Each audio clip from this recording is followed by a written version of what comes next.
So good morning, everybody, and welcome to this meeting of the Children's Select Committee. To start the meeting, I think we need to take any apologies. Matt?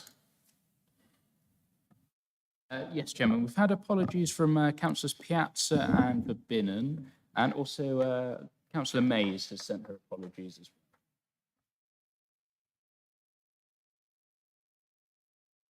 Got my echo coming back at me from the laptop here. That's fun.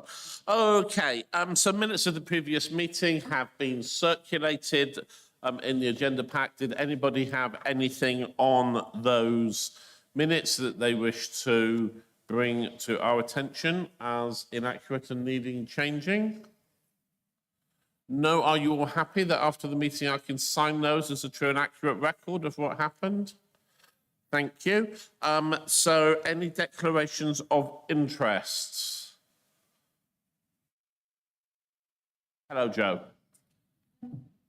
It's not really a declaration of any kind of pecuniary interest, but just to raise awareness because it feels right. At the moment, I am Vice Chair of Governors at John of Gaunt School, but as of the 1st of April, I will be a trustee of the EQUA Multi-Academy Trust. I'm conscious we talk about Multi-Academy Trust going forward. So I'm just letting the committee know, really, and I will change that when it comes to the time properly on Register of Interest.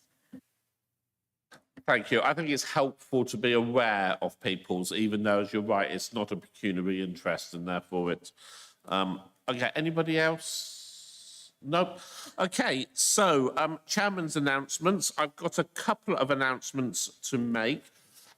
First one, if I could, let's start off on the happy good things. Can I congratulate from the Chair, Councillor Helen Belcher, on her well-deserved award in the annual honours list of an OBE. Sincere congratulations, and I hope the whole committee will join me in doing that, and if we can record in the minutes that we committed Helen on her extraordinary work that has led to that justful reward. So maybe we can show our congratulations to Helen. Just because I wanted to maximise the embarrassment factor there for you, Helen. It's turned the heating up nicely. Okay. Secondly, I need to make an announcement that I'm going to read verbatim. I don't often read things verbatim, but I think it's important in this instance that I make sure my words are correct. So I would like to make a statement following our last committee meeting held on the 21st of October and the report presented on Wiltshire Council funded emotional wellbeing and mental health services for children and young people. Following this meeting, I received representation from Barnardo's due to the presentation regarding their Wiltshire Healthy Minds service. Barnardo's viewed the recording from the meeting and raised what they called serious concerns and misleading statements, advising that they had submitted the required information via a written report to officers on the 6th of October. I have raised this matter with the corporate director, who has undertaken an investigation and has been in communication with Barnardo's. Subsequently, officers have apologised and accepted that this was unacceptable. In response to Barnardo's concerns, the following actions have been agreed. That I will read out this statement to ensure transparency. That the report Barnardo submitted on the 6th of October is shared with all committee members, and I understand that this was circulated to all members prior to this morning's meeting. If you have not received a copy, please let Marie know and we will ensure that you get one. Create a description box under the Select Committee meeting of 25th of October 2022 on the Wiltshire Council website with some details of this issue, and I understand that that now has also been completed. And ensure that commissioners fully discuss the detail of Select Committee reports with providers ahead of publication. Officers have accepted that this situation was unacceptable, but it was isolated, and I have asked them to assure me that this situation is not repeated and that this can be mitigated by advising providers when reports are coming to the Select Committee. This will then provide the opportunity for them to be present at the meeting for discussions, should they choose. If I might add, on a personal note, I am absolutely horrified that we have had to deal with this issue, and I unreservedly apologise from the chair to both the committee and our partners that the committee was misinformed in this way, and that subsequently our debate was so negatively impacted by the information we had available. Perhaps, though, this unfortunate incident does remind us of one of the most important rules in quality scrutiny work, and that is that we should seek every opportunity to triangulate all information that we receive as councillors. Members have heard me on many occasions go on about what has led to failures in other authorities and even our own back in 2011. One of the key failures by councillors in all of these incidences has been that they have accepted at face value all of the information presented without challenge, or accepted that they should not be asking the questions that they were asking. Neither of these is acceptable, and if there is any learning for members from this sorry episode, it is that we should all redouble our efforts in asking questions and not accepting face value answers without double and triple checking. And for officers, please be mindful that when we as members are challenging answers, it is because of our desire to ensure that we are always working with the best, most reliable information possible. It's not that we don't believe or don't trust. It is our jobs to challenge, to probe and to explore, and to try and make sure we are working with the whole truth. I don't intend to take questions or discuss this matter further this morning because there has not been opportunity for members to read the full report that has been circulated, but if necessary, we could give opportunity in the future to do so. So that concludes on that matter.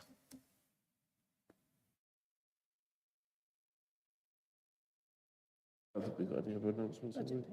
Oh yes, budget papers. It's budget time, folks. So budget papers have been circulated. I spent a joyous weekend trying to understand them, and I think gave up in the end. But certainly I've got a long list of questions that I'll be looking for some answers on. And we, of course, have a special meeting online on Thursday at 12 o'clock. Yes, 12. Yep, 12 o'clock till 1 o'clock, when we will have the opportunity to discuss those papers and come up with questions that we have. And I will then be taking those to the Overview and Scrutiny Management Select Committee on the 24th.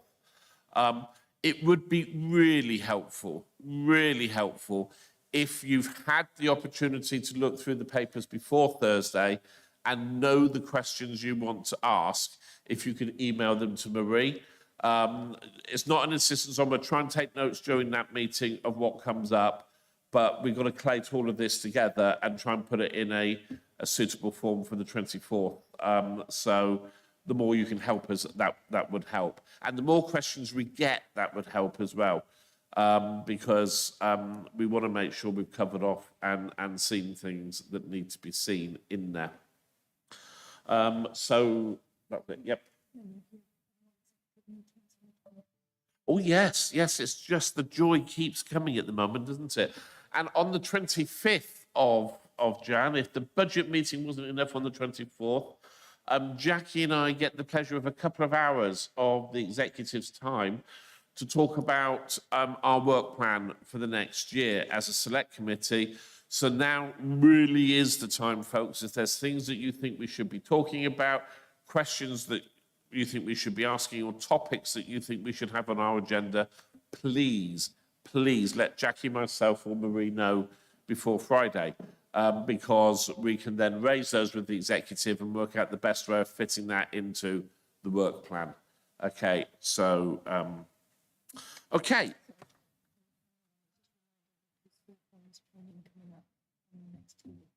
Oh, yeah, and it's back to school time as well. We're also lucky. There's 2 more of our training stroke briefing sessions taking place online on the really simple and easy to follow schools forum system. In fact, we felt this was so easy and simple to follow that we decided to put it into 2 sessions. This is quite a big one. It's a chunky one. Schools forum is a really important part of what happens with the council's budget.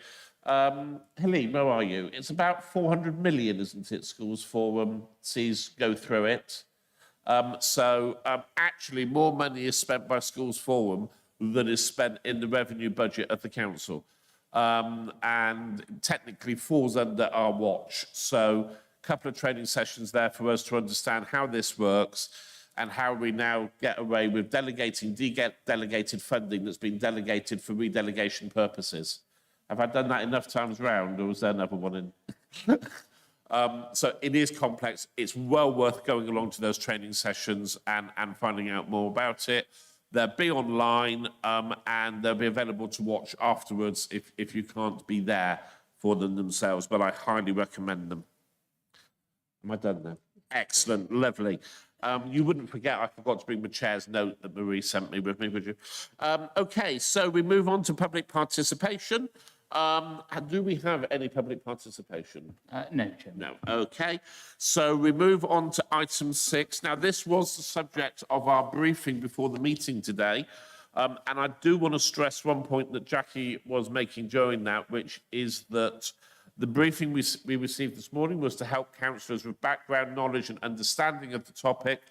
This is where we scrutinise and ask any in-depth questions that we may have or any challenges we may have on the roadmap to excellence that Jen presented earlier.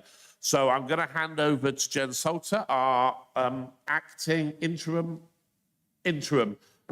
director for Families and Children's Service. The titles change every week, and they just seem to get longer every time as well.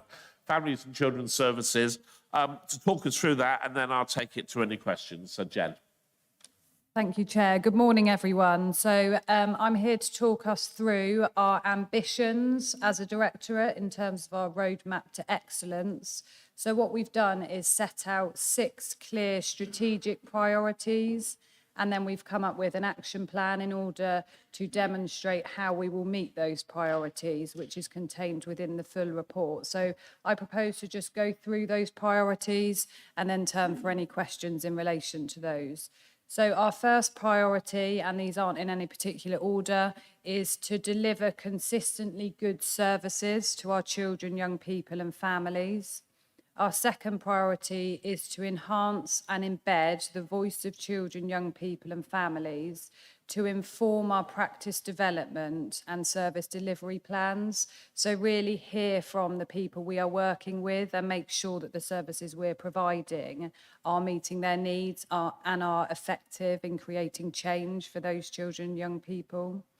Our third strategic priority is to achieve a fully permanent staff group, so our workforce, because they obviously are our biggest asset. And in order to do that, we need to have an effective workforce strategy that looks at how we're going to achieve that in terms of recruitment and retention. Our fourth priority is in relation to our partnership development, so particularly in relation to family help. So how do we intervene with families earlier? How do we prevent escalation of needs? And how do we make sure that we're meeting those needs so that people are not requiring statutory services, because that is what they want, and what we know is that that is most effective in securing long-term better outcomes. Our fifth priority is to improve sufficiency and choice of suitable placements for our children in care, whether that's in relation to our in-house foster carers, our independent fostering agencies, or indeed our residential provision. So making sure we have got enough of the right provision so that we can make sure that we're matching children with the placements they need. And then our sixth and final priority is to ensure good access to mental health support and services for all of our children and young people. And that's not just relating, I use the word, or we use the term mental health in its broadest sense. So this might be about emotional well-being support. This isn't necessarily just about high level statutory mental health intervention. So those are our 6 strategic priorities and our ambitions. And as I say, there's a detailed plan within the document as to how we are going to achieve those. So any questions? Okay, thank you very much, Jen. So, members, any questions that we would like to ask on this? Shall I kick off? The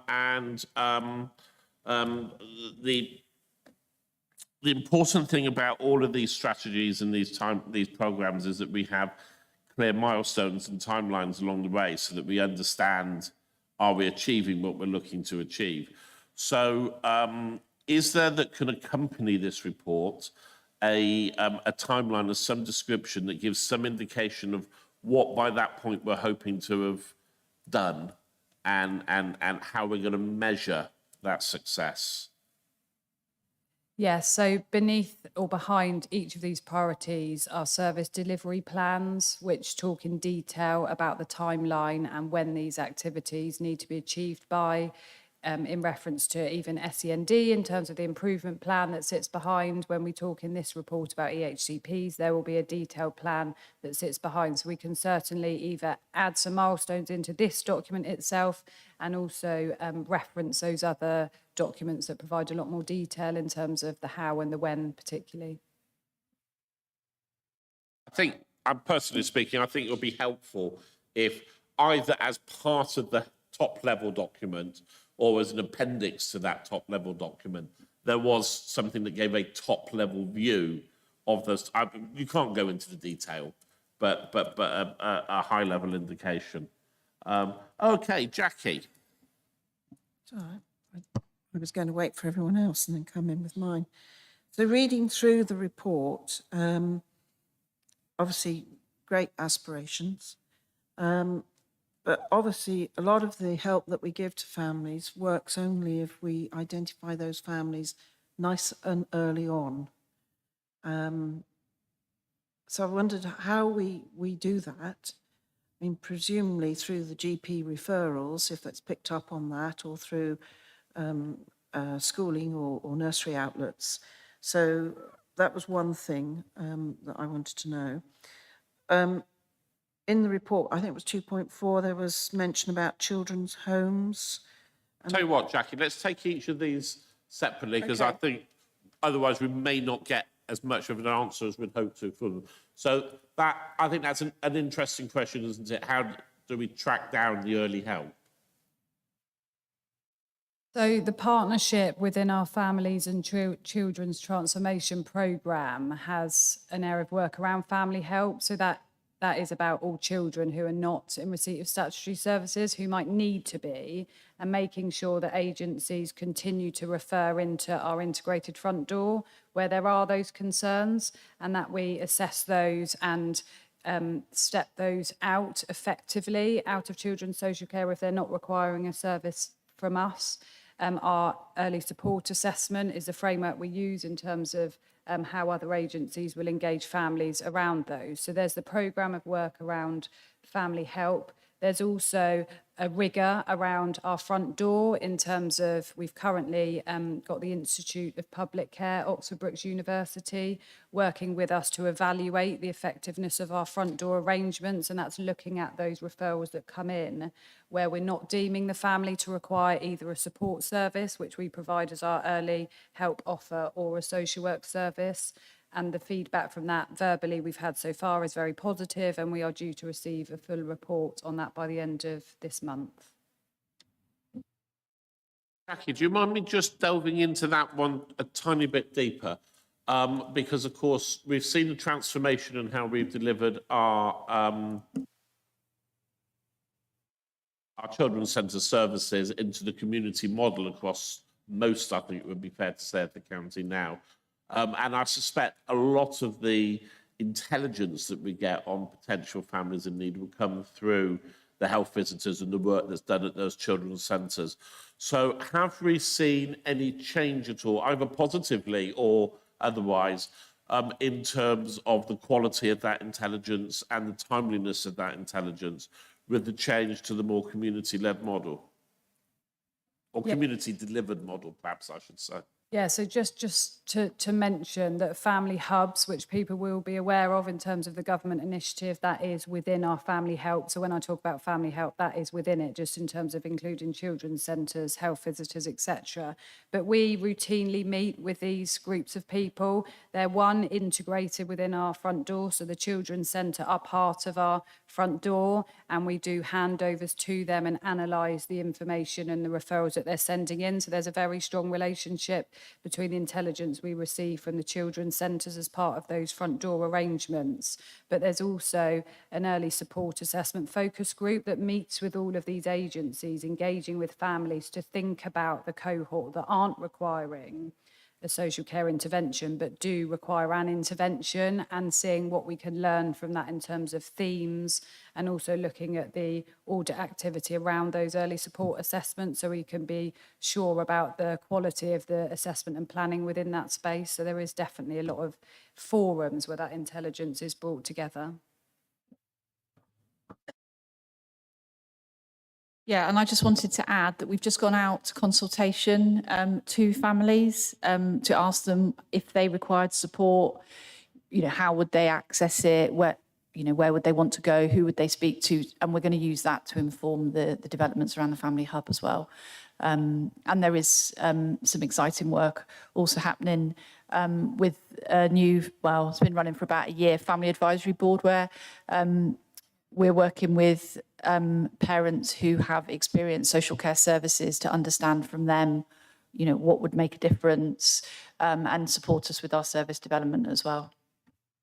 Just to clarify on what I was asking, because I don't think it entirely made my point clear.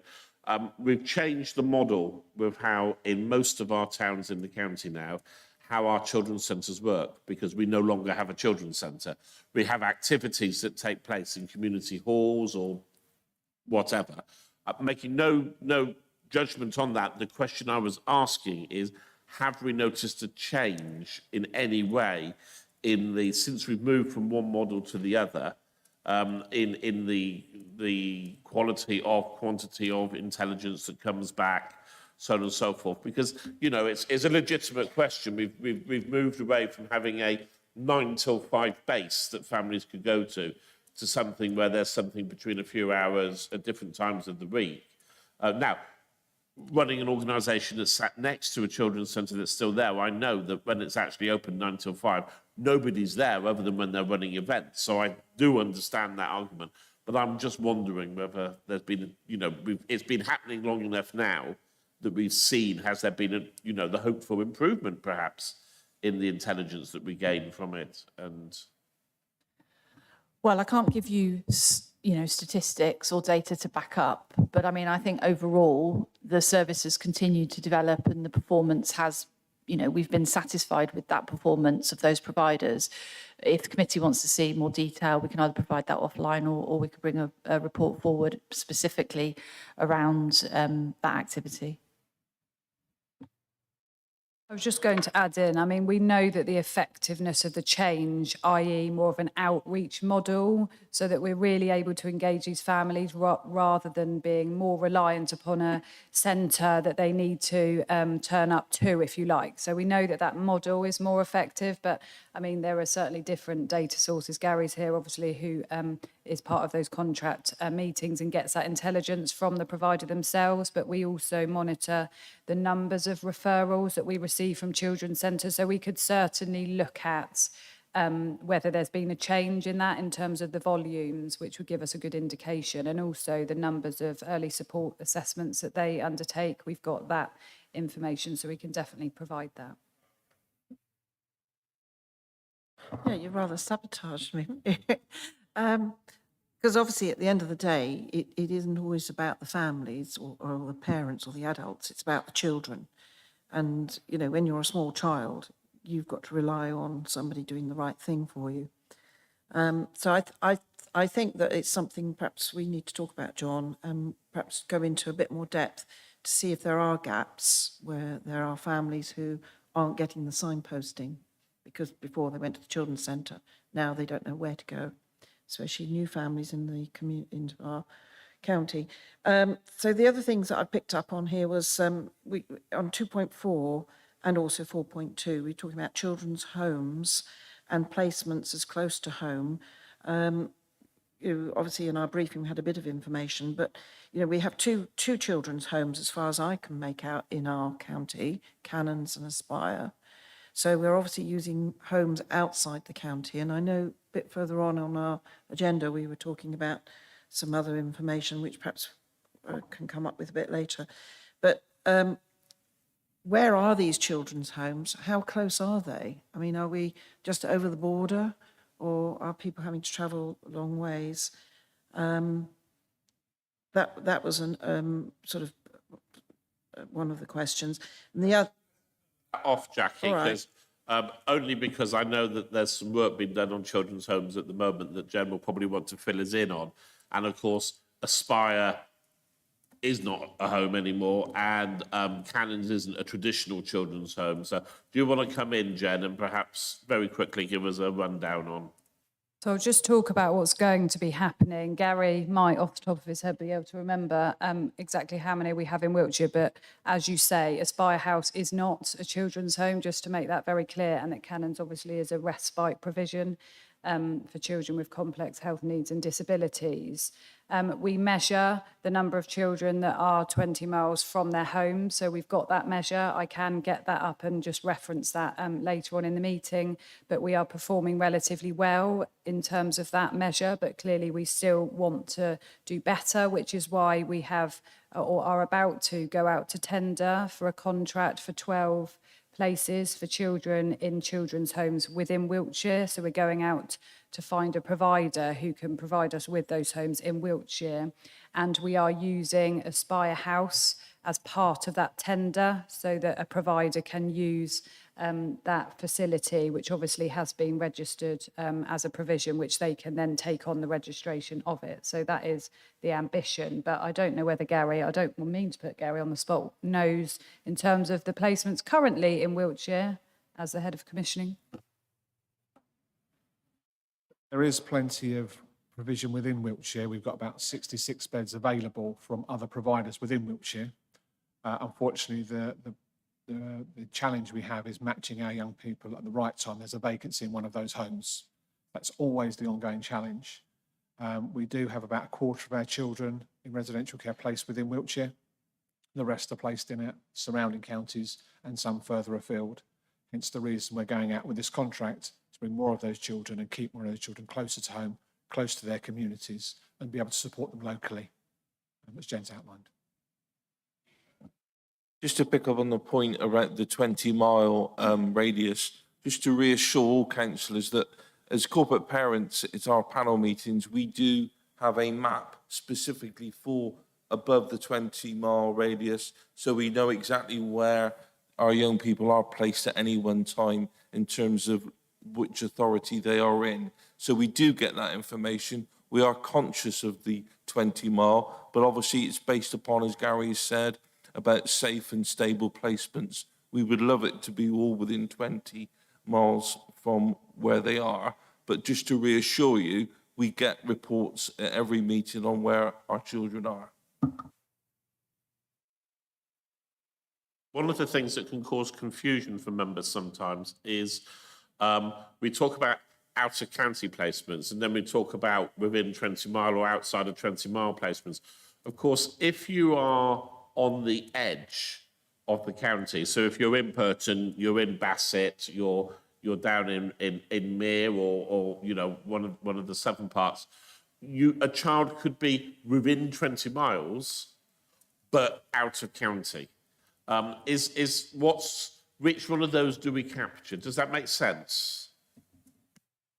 The measure that external scrutiny are interested in, so in terms of regulators, inspectorates, is 20 miles from home. So the 20 miles from home may well be outside of Wiltshire, but is still 20 miles from home. But as Councillor Hutton's referenced, we're going to start looking more closely at both measures, because although that's the measure that most people are interested in. Actually, it would also be good to know, well, how many are outside of 20 miles but are still within Wiltshire?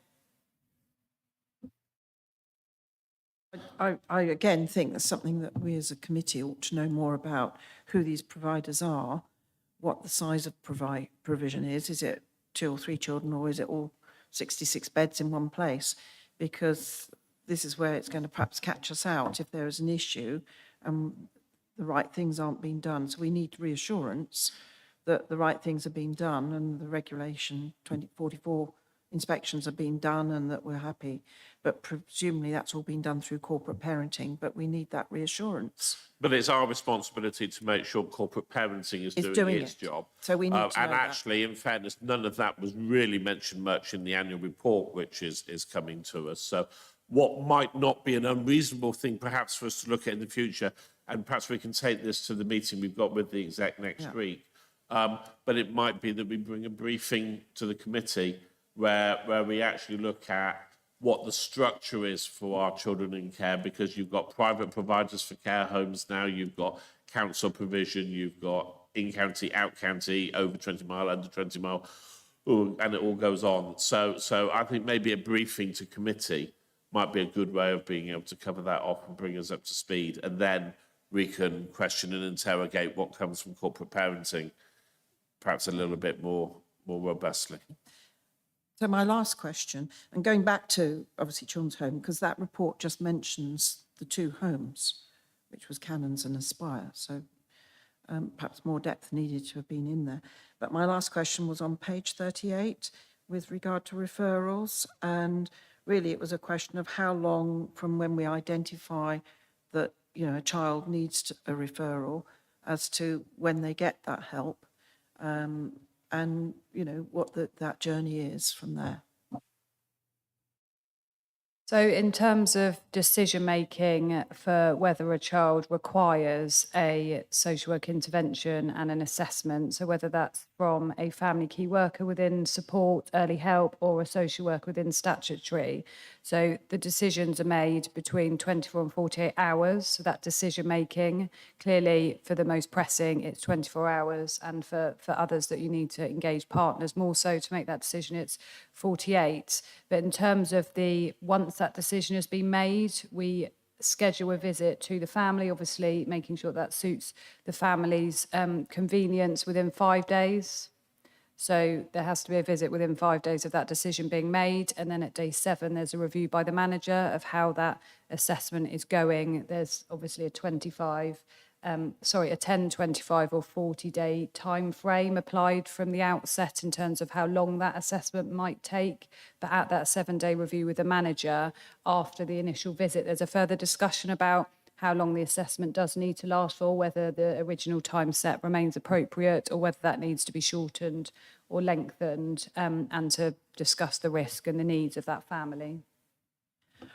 And can I just also touch on a question we asked in our briefing, just to say that, you know, when it comes to the staffing, how we as a committee perhaps ought to be congratulating our staff for delivering the services that we have, and to ensure that the main thing is staff retention.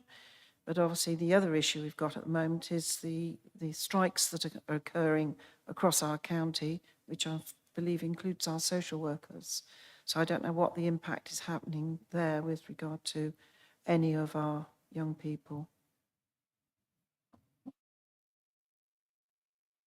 So in terms of our workforce, as you say, this is one of our priorities in terms of recruitment and retention. So we are monitoring our vacancy rate within that, and we know that we're needing to use currently a proportion of agency staff, but that is covering the vast majority of our social work vacancies, leaving us with just a 5% vacancy rate overall, which we know is good. Obviously, we'd like it to be lower than that, but we have a workforce strategy which sets out all of the activities that we're undertaking in terms of recruitment campaigns, exit interviews, if they're required to learn from our staff. We've undertaken a survey of our staff through the Local Government Association, which has given us very strong feedback about how people feel about working in Wiltshire, which is very positive. We had a whole directorate meeting that I led with staff just last week, and as part of that, I'm, praising our staff consistently about what a great job they're doing. We know that from all of the evidence that's before us in terms of audit outcomes or performance indicators. So yes, absolutely, staff recognition and praise and making sure that we're consistent with that in a tough landscape is particularly important. Just briefly then, Councillor Lay, you mentioned Cannon's House. Just to reassure you, following on from what Jen has just said, the corporate parenting panel sent a thank you and recognition email, letter, Christmas card, whatever you like to call it, to recognise the challenges they faced from September onwards and to work with them. And we will be receiving an update from Cannon's House manager this afternoon. So yes, absolutely, we recognise that we do need to recognise staff when there are challenges. So absolutely. And I think one other thing which can be a reassurance, Jackie, is that the figures that Jen was referring to there in terms of you've got 24, 48 hours for the initial review, and then within 5 days you've got to... All of those figures and the statistics of how many of those we actually achieve come through on the data sets that go to both the safeguarding panel and corporate parenting. Yeah, so they are being regularly scrutinised, and certainly in the safeguarding panel, we're always looking at things like that to make sure that those are being achieved, because that's our number one key indicators as to whether we are addressing those once they're in the system or the system is aware that they're being addressed appropriately. So I still maintain, personally, although I drive Lucy and Jen insane every time I mention it, my concerns with our proportions of kids coming in against all the other stats, but we continue to monitor that. Your mic's on, Mary. Is that because you wanted to ask a question? Excellent. It's not a question, it's just an observation. As you know, I've been a foster care for nearly 10 years, and I've got to say that the improvement is immense for a foster carer, and the staff seem much more happy in their job than they did 10 years ago. I was getting moans and groans, but now everyone seems to be happy and they seem to like their jobs. I just thought I'd mention that. You're a counsellor now. No, but I think they are. I think there is an improvement. And certainly when I talk to frontline staff, when we were in that dire situation 10, 12 years ago, and Laura and I were going around and doing tea and cakes with frontline staff, the conversations you have with them now and the conversations we were having with them then are just miles apart. Scales apart. Joe, I'm going to slightly put you on the spot because you asked a question in the briefing, and I think actually it would be helpful to cover that off in this session because the one you asked about fewer being zero, and I think that question and the answer that Jen gave are both ones that would be good to record because I think there was a good question and a good answer. Okay.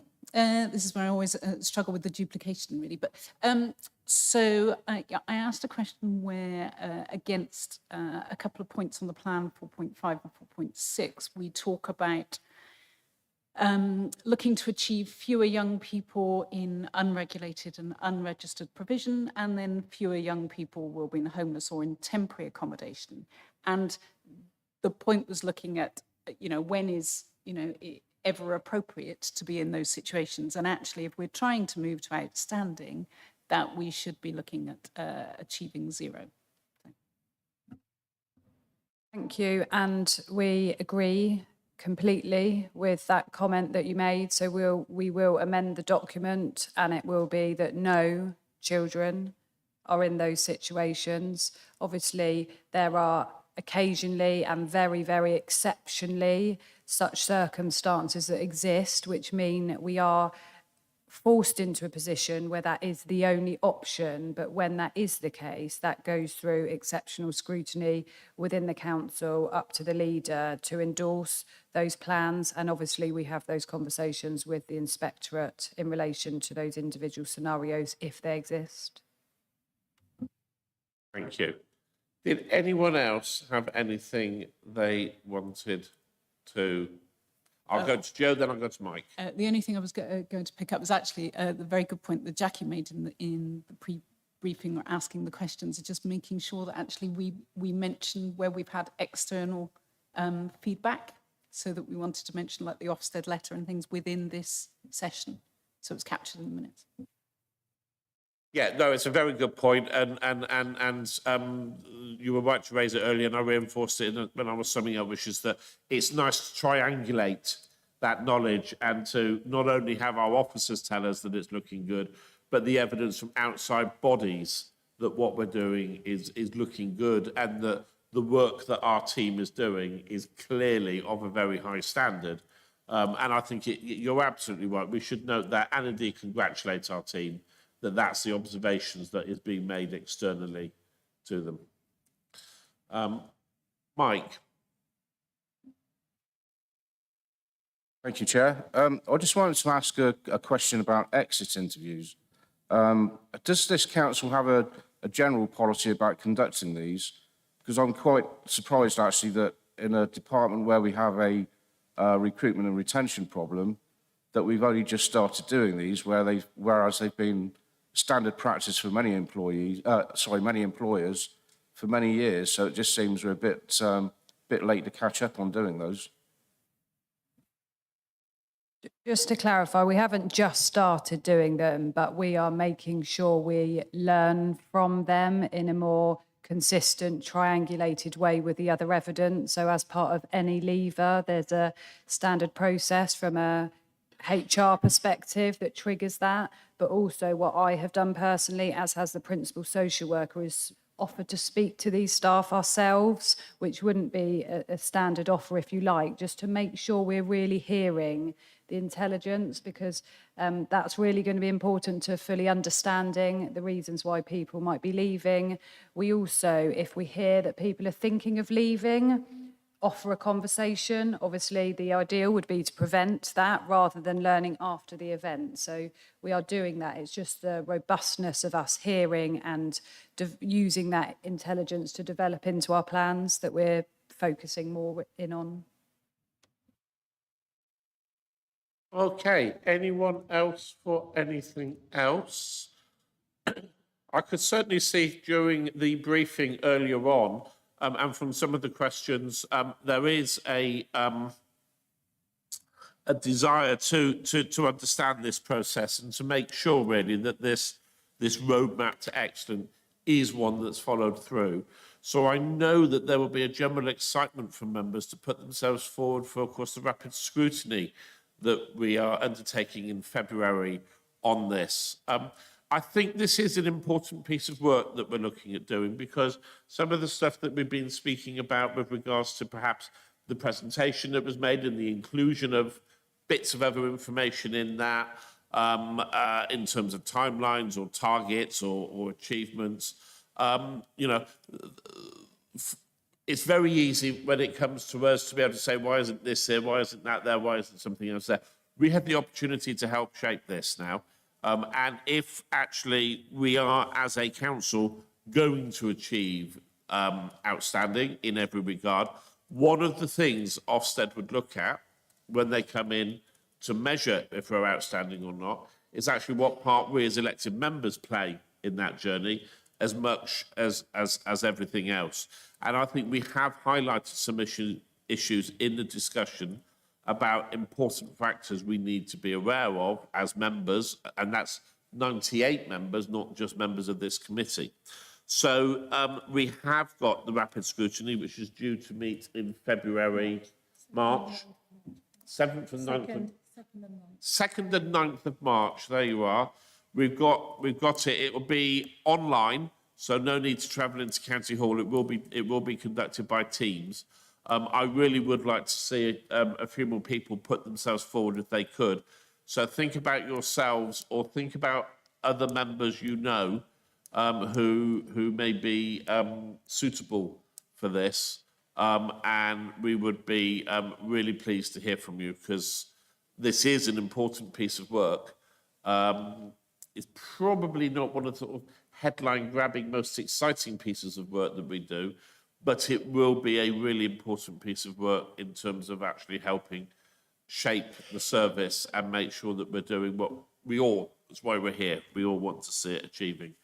So if you want to be involved in that piece of work, then please get in touch with Marie, and don't be surprised if we're not knocking on your doors if we don't have you knocking on ours. Okay, so I don't think there's much more we do on that other than we've got the task group that we're going to be looking at running. That task group, as I say, it'll only be a rapid scrutiny. It will be reporting back, if not to our next meeting, to the one after. And then I think future progress on that will come from there. But coming out of the discussion, we have talked about having a report or briefing of some description on the effectiveness of the change to the outreach model on children's centres work, and we can look at how we can bring that most appropriately. Perhaps we can talk about that next week. And a discussion at the meeting with the executive as well on bringing a briefing to the committee on the whole structure for children in care, where we've got children homes, how we use foster care, where we use agencies, so on and so forth. Yeah, 2 items there which perhaps we can take out of this. All happy? Let us move on then, if we could please, to item 7, which is the National Review into Safeguarding Children with Disabilities and Complex Health Needs in Residential Settings. We've got a report telling us of the outcomes and recommendations of the quality and safety reviews of 10 Wiltshire children and young people with disabilities and complex needs. And I think, Jackie, this is more where the Cannons House and Aspire House has come from than in the previous item. I may be wrong. But I think probably the best thing I can do again is hand over to officers and allow them to take us through it. Thank you. So in August last year, Lucy Townsend, as the DCS, was written to by the Child Safeguarding Practice Review Panel, so the national panel, because they were investigating allegations into widespread abuse that had occurred in 3 different settings within Doncaster. So every DCS in the country was asked to look at all children that fell into a very specific category and criteria in terms of the placements that they were in, and that is that they were within a children's residential setting, as well as that being dual registered in terms of an educational provision.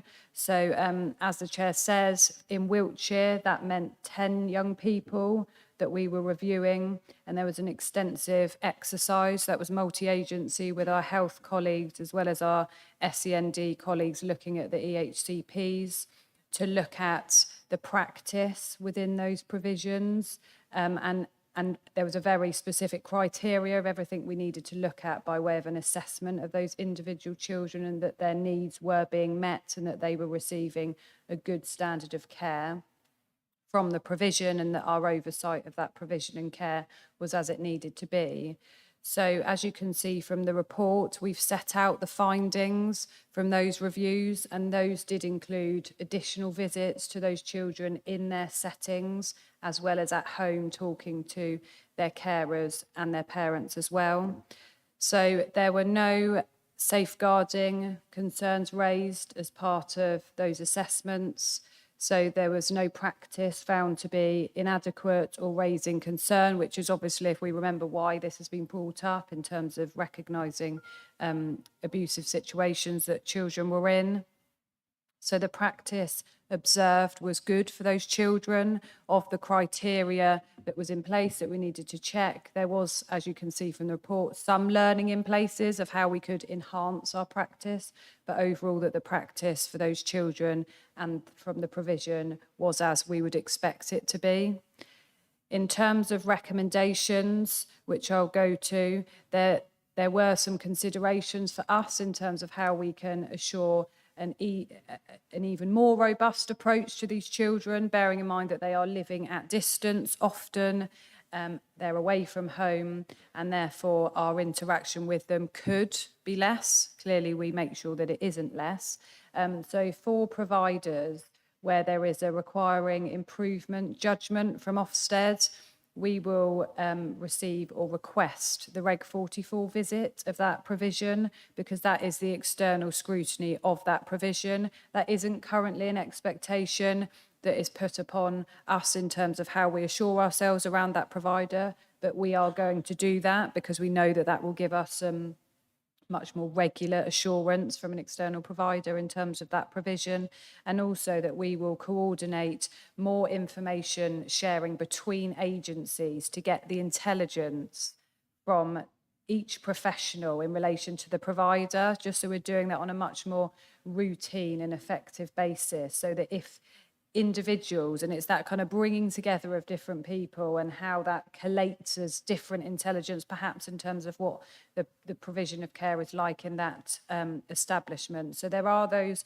couple of recommendations that we are going to take forward as part of this piece of work, but largely a reassuring exercise in terms of what we were asked to do, and we've submitted this report to the DfE and wait to hear in terms of the next stages of the national review.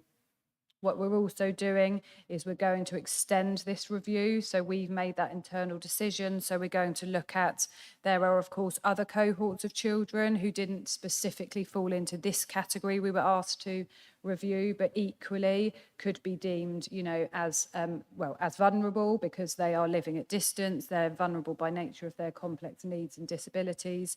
So we're just currently working with commissioning to look at how many children and to be proportionate in how we take a next step of a review for our own assurance, because this has been a useful activity for us, so we want to take that step further for our children. Thank you. Thank you very much. And I'm pleased that the report didn't, or the exercise didn't unearth anything that we wouldn't have wanted it to unearth. I'm also delighted to see that we are actually using this as an opportunity to expand into checking a wider cohort of young people. I think that's very positive. Were there any, Jackie, and then, they're all coming out. Right, Jackie, then Joe, then Helen. I was going to say, I'm quite happy with other people because they've probably got the same questions I've got. I must admit, I read the report and I had to read it, I think, a couple of times because I was a bit confused. I understood why we were doing it, but we were looking at 10 children in 6 establishments.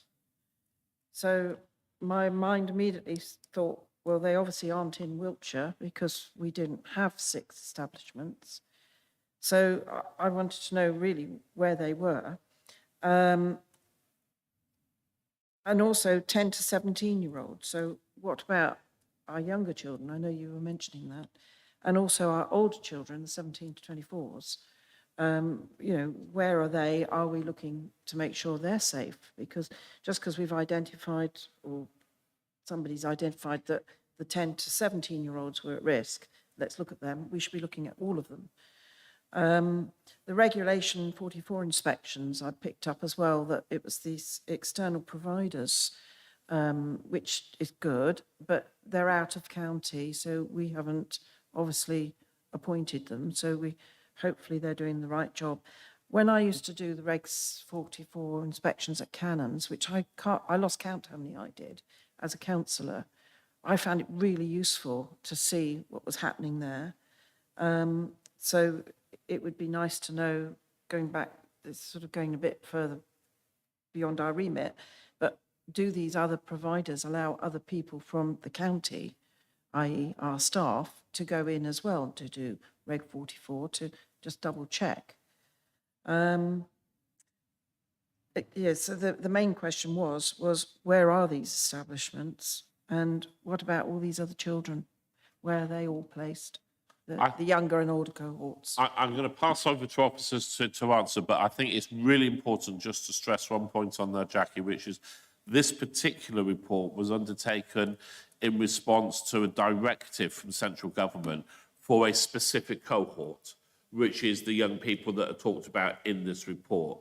For me, I think the really bit of good news, and officers will be able to put meat on the bones in terms of to what extent, but the really bit of good news for me is that what officers have said is, here's this piece of work in answer to the very specific cohort from central government, but we recognise, just as you're asking, there's a wider cohort of young people here, so we want to undertake this work across them as well, and are now exploring about how that can be done. So I think that some of your question, which is spot on, has already been recognised, but I'll let Jen talk us through that. I'm afraid I don't actually know off the top of my head where these provisions were, but you are quite right. I think most of them were outside of Wiltshire, but I can come back to you and just confirm that exactly. And again, that talks to the point we mentioned earlier around making sure we've got sufficiency of placements in Wiltshire. But obviously this is a cohort which are even more kind of complex and in need to support. So, you know, there will be other discussions in an SEND space about making sure that we've got provision locally for those children as well. And because that's often, well, that is the main reason why they're living in different situations, because they require that educational specialist placement rather than a pure children's residential approach. And as the chair's reference, we will look at the other children, because as you say, we do care about the 17, 18 to 25-year-olds also, as well as all other children that fall out of this specific criteria. So I can confirm perhaps at a later date exactly the numbers and the plan in terms of that. We're just collating the numbers completely so that we're sure that we've captured all of those children, and then we work out in what timescale we can look at those, because it may be a number that we need to be proportionate about the timescale in which we look at that with some of our other priorities. And I think just worth adding on to that, if I can. Well, go on, Gary, you go, because you may say what I was going to say more intelligently. I doubt that.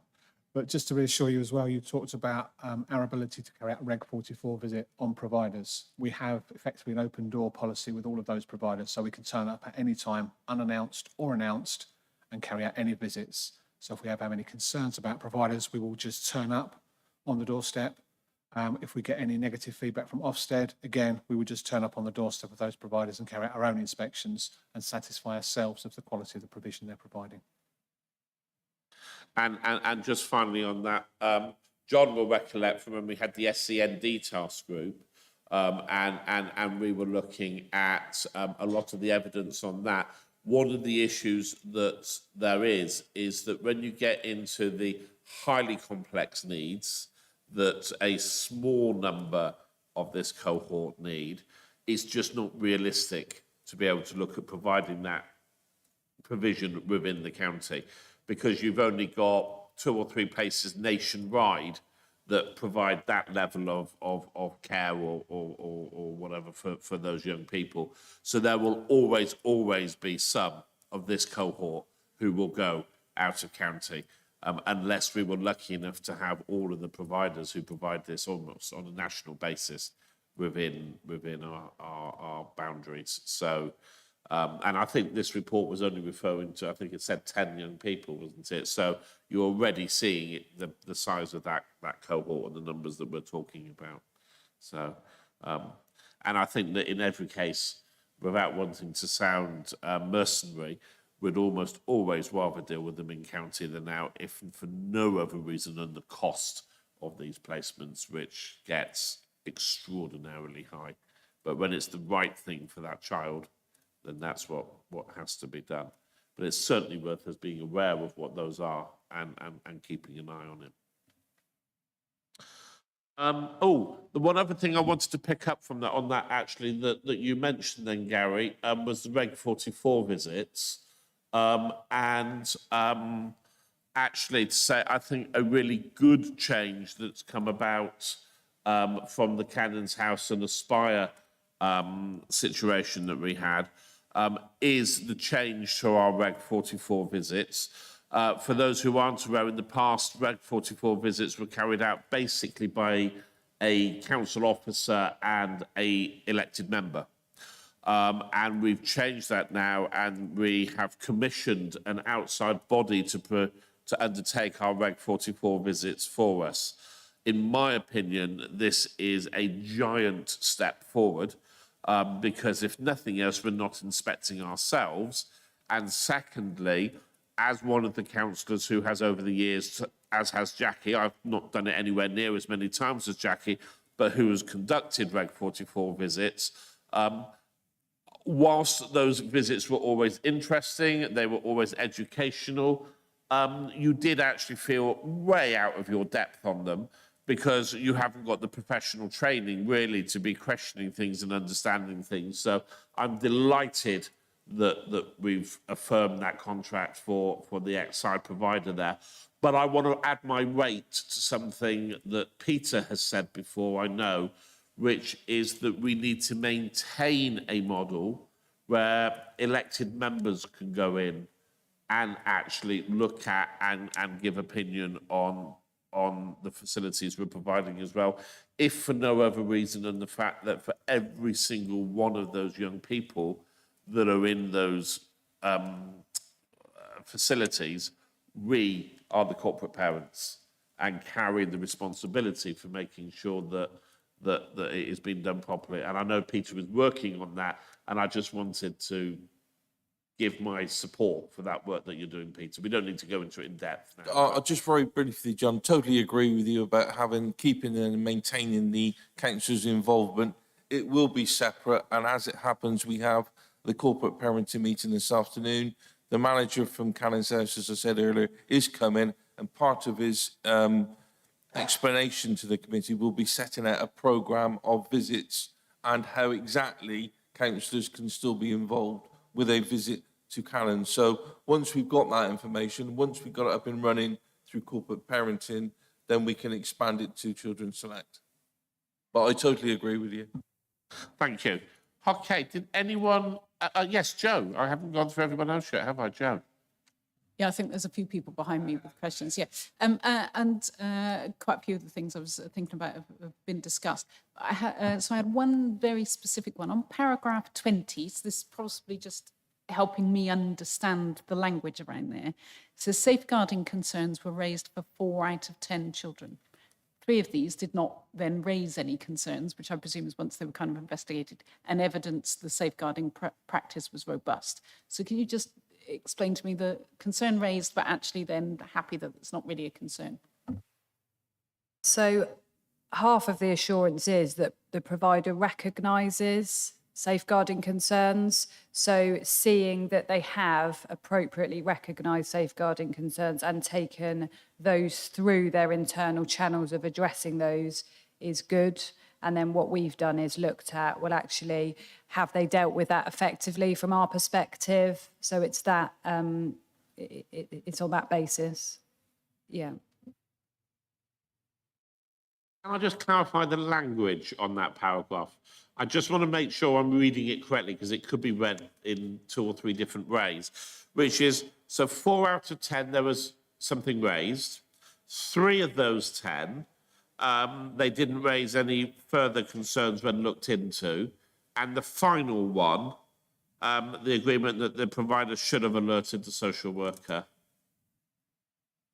Yes, so for incidents, safeguarding incidents, and when we use the word safeguarding, that can be quite a vast threshold in terms of what they're referring to. So that might be an incident where a child has, as is here, has gone away from the provision and they haven't told us as soon as we would like. So that is the only instance where we provided the feedback that actually we'd have liked to have known that sooner as the responsible social work department for the child. But in all of the other incidences where they'd raised their own safeguarding alert, they dealt with it in the right way. So that's us assuring ourselves on the provider's ability to manage those safeguarding issues.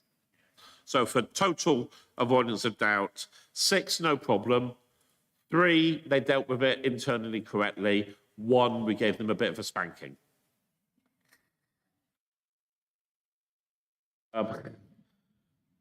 Okay, Joe?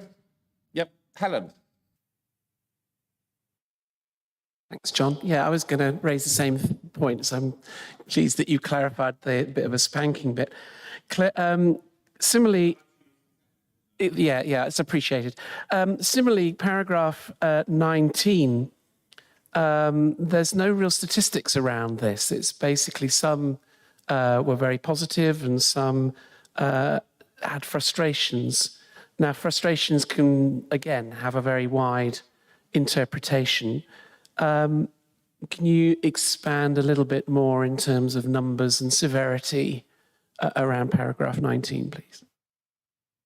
I might have to come back to you with the detail, but we certainly, for every single child, there was a record with the parents' comments. And when I personally analysed those collectively, this was the strength from it. So there were no themes that I could pull out in terms of, and this was something we could tangibly do something about. They were, I'm trying to now recall from my memory, they were very individual about that, about their child. So for want of trying to wrap my memory more than that, perhaps I can provide a bit more information, but there were certainly no themes, which is why I didn't put specific numbers in terms of that.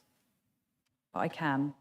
Could you give us a sort of an outline feel of what kind of proportion? I know that if 30% suddenly immediately means 3, but rough percentages were all down. If there had been if the vast majority of parents and carers were giving us feedback that led to a need for us to change or amend our practice or give specific feedback to providers on their practice, I would have written that. So the vast majority were happy with the care their children were receiving, the provider, the practice from professionals, but they, of course, still had some bits and pieces of feedback, if I can put it like that. So it was reassuring in terms of the feedback from parents. So so proportionately more parents were happy rather than not, but it's not in there as a percentage, I appreciate. And so these were frustrations rather than necessarily complaints. Yes. So if you were grouping into themes, there'd be themes of 1 parent on each item. There weren't ones where you could collect them. Anybody else for anything else? I've just got, looking at the recommendations, and they seem perfectly sensible recommendations to me. 2 questions on that, really, which is that you've determined in paragraph 26 that you're going to undertake this additional work, which, as I say, I'm delighted to see. Will the recommendations in paragraph 25 await the outcome of this additional work, or will it help shape some of that? Right, you're both shaking your head, which is great. So, looking at the recommendations on paragraph 25, the one I was really interested in was the 3rd bullet, and I was wondering on how we were looking at being able to deliver on that in terms of the measurement of staff continuing to be alert and making sure that they're appropriately informed to be able to do that. So the plan, now that this report has only very recently been through our internal governance authorisation, so our Performance and Outcomes Board, and obviously is now here today at the committee, we will roll out workshops with staff, talking to them about the recommendations from this piece of work. So that is how we're going to do that in terms of raising awareness and continuing to do that within our routine training programme. So I haven't listed it in this report, but those will be the vehicles in which we make sure that the recommendation, that 3rd one, is undertaken sufficiently. Okay. Anyone else for anything else? Are we all happy? We can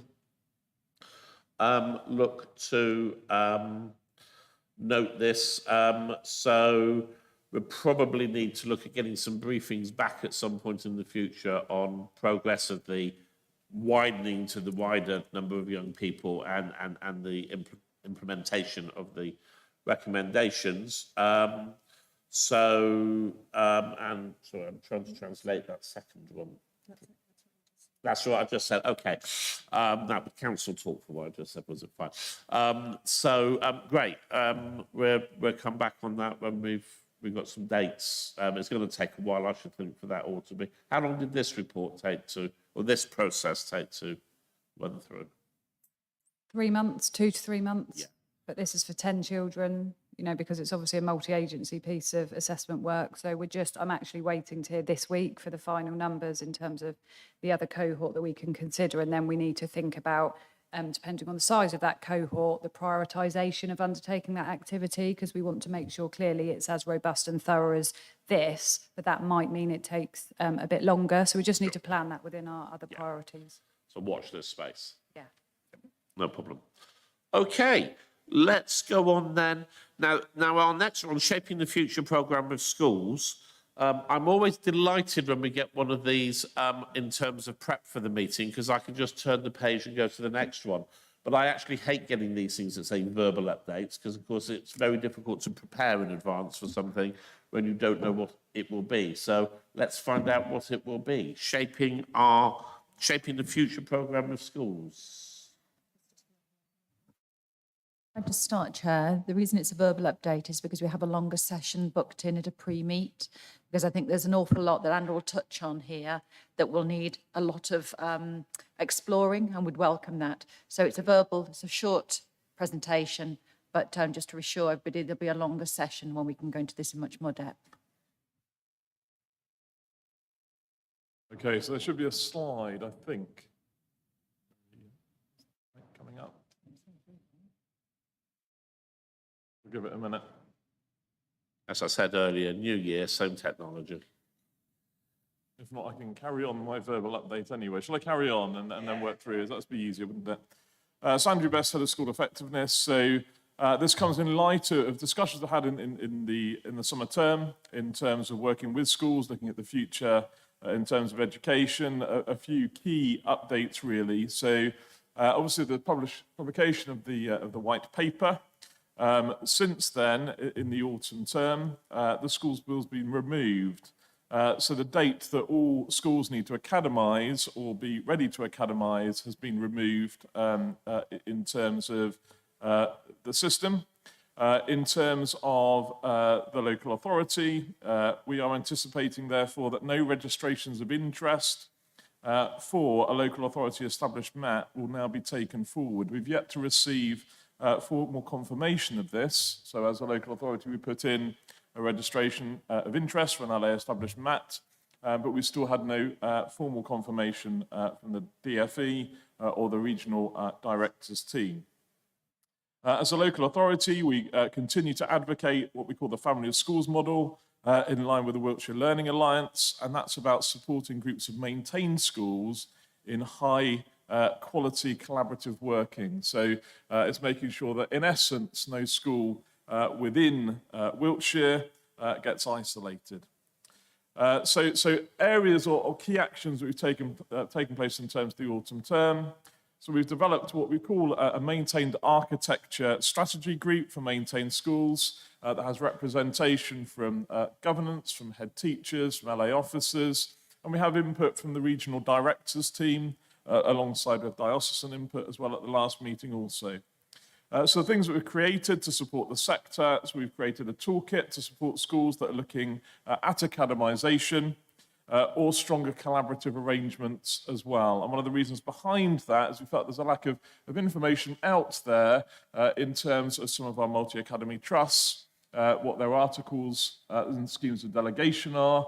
So it's about providing schools with information so where governing bodies are, if they want to make that decision, which is a governance decision, they have as much information available as possible.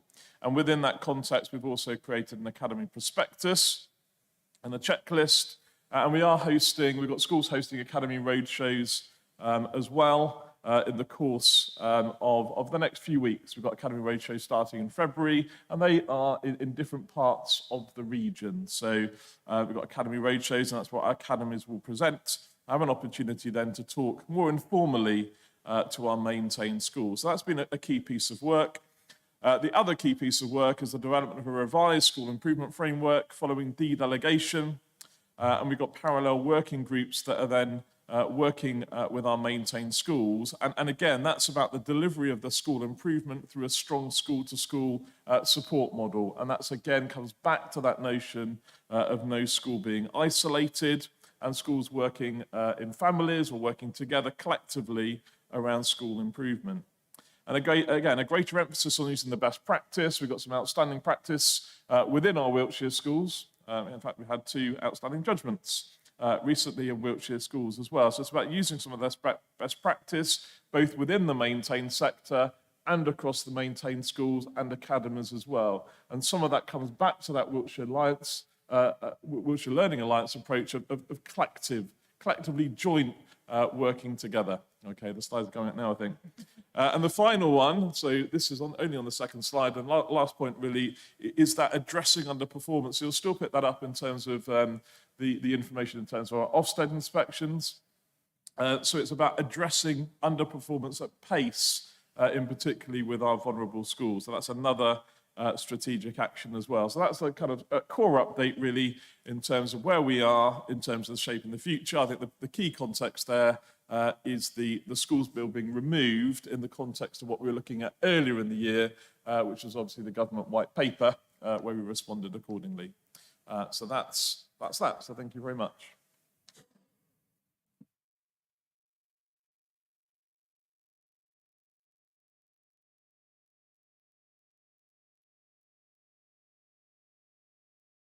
And I think that is the, I kind of finished and there's the slide as well. Just summary, and it's just a key, it's just a one-slide summary.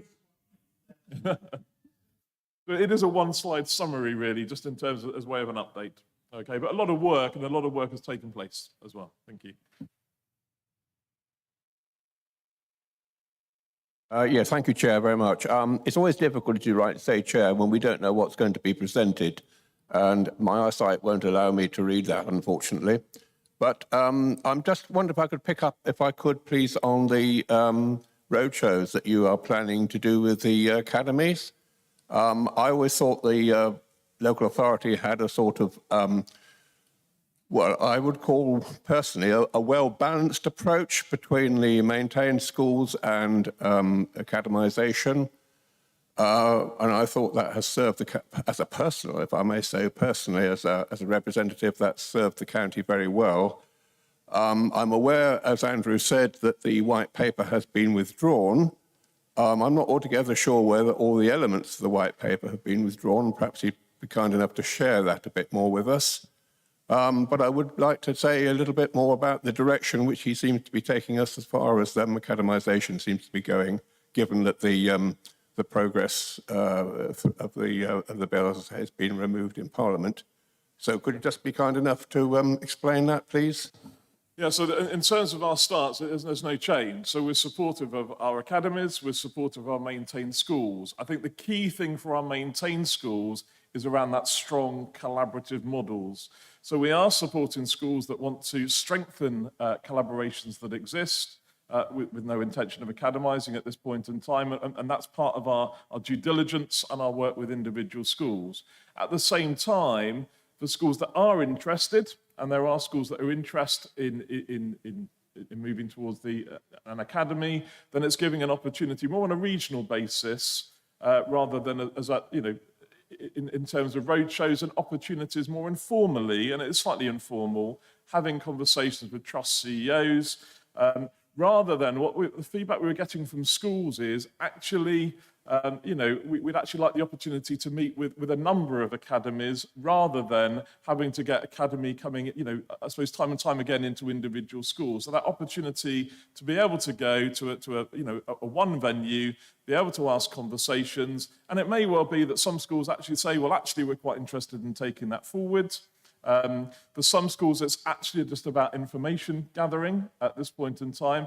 For other schools, I might say, really interesting, but that's not for us. And I think that's where we are in terms, we remain, in terms of our stance, and quite rightly, it's about supporting all schools, irrespective of their decisions they want to take moving forwards. We've created toolkits to support schools understanding a bit more about academisation. In the same way, we're creating toolkits that schools that are wanting to collaborate successfully together as well on a more local level.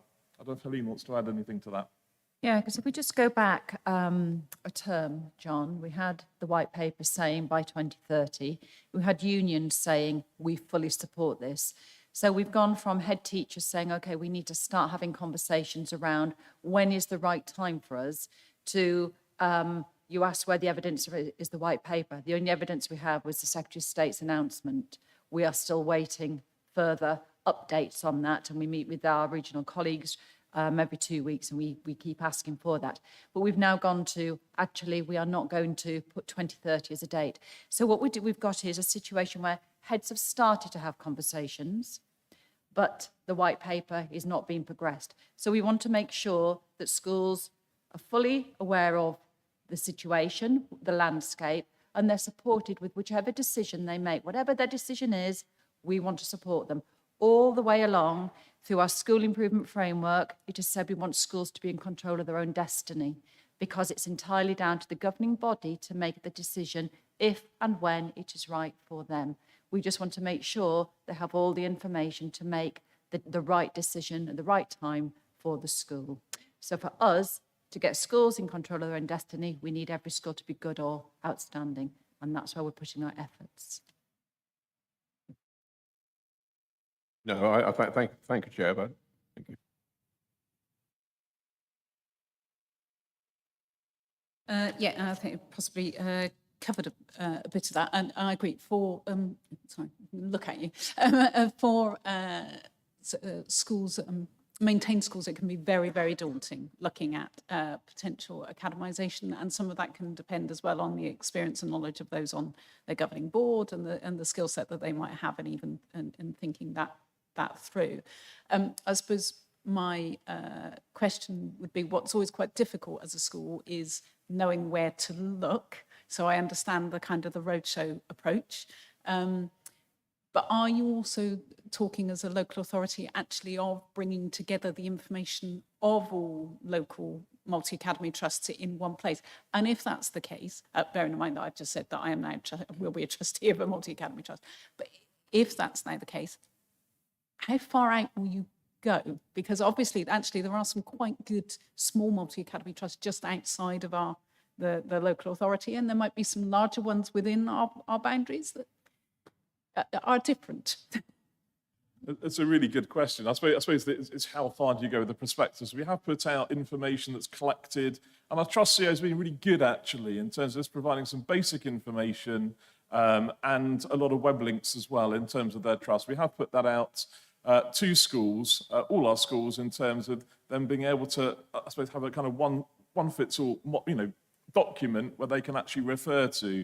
Because I think that, coming back to the point John was making, that what I would be concerned is schools making ill-informed decisions as well. So having as much information as possible for those that want to take that route, that's quite useful. So we have put that together. In terms of your wider point, I think there probably has to be a limit in terms of what we can produce. If schools, for interested governing bodies, we can still signpost schools, trusts outside the local authority, and the regional director's team has that role as well in terms of signposting for schools that are interested. And that may be to do with more of a specialist designation as well. That special schools, whether that's, schools more interested in a primary model, etc. There are other things out there. But I suppose for us, there was a constraint of looking within, what's currently existing within Wiltshire, in terms of the trust that obviously Helene and I and other colleagues would engage with at this point in time. But it's a good question. But that's gone out to schools as well, in terms of, it's about information sharing, really. And there was a little bit of a gap for us in terms of information out there that's, easily to access in terms of academies, rather than schools having to go off on lots of individual conversations, which can be a challenge for governing boards.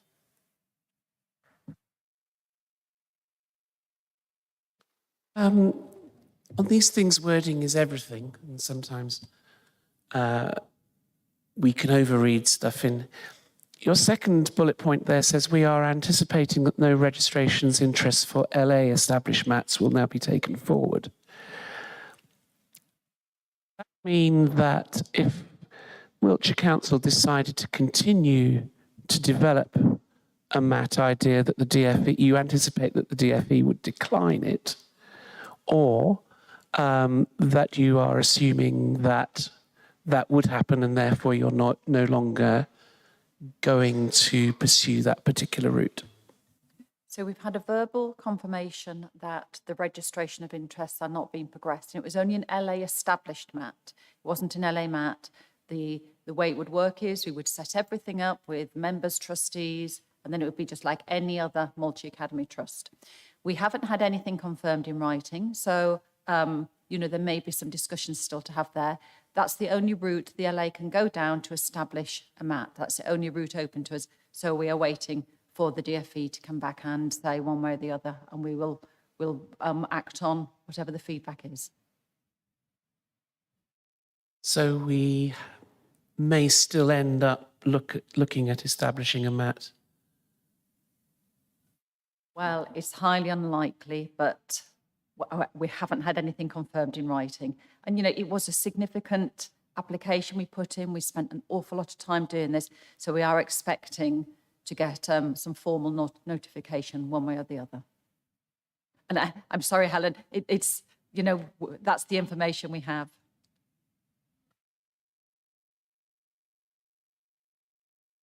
A little bit. Sorry, were you wanting to come back, Helen? Sorry, another question just sort of arises from that, because clearly it was a lot of work which was put in, and that then clearly has a cost impact. Do we have an understanding of the impact on our budget in terms of the work that's been done? Yes, we do. Yes, that work has been done.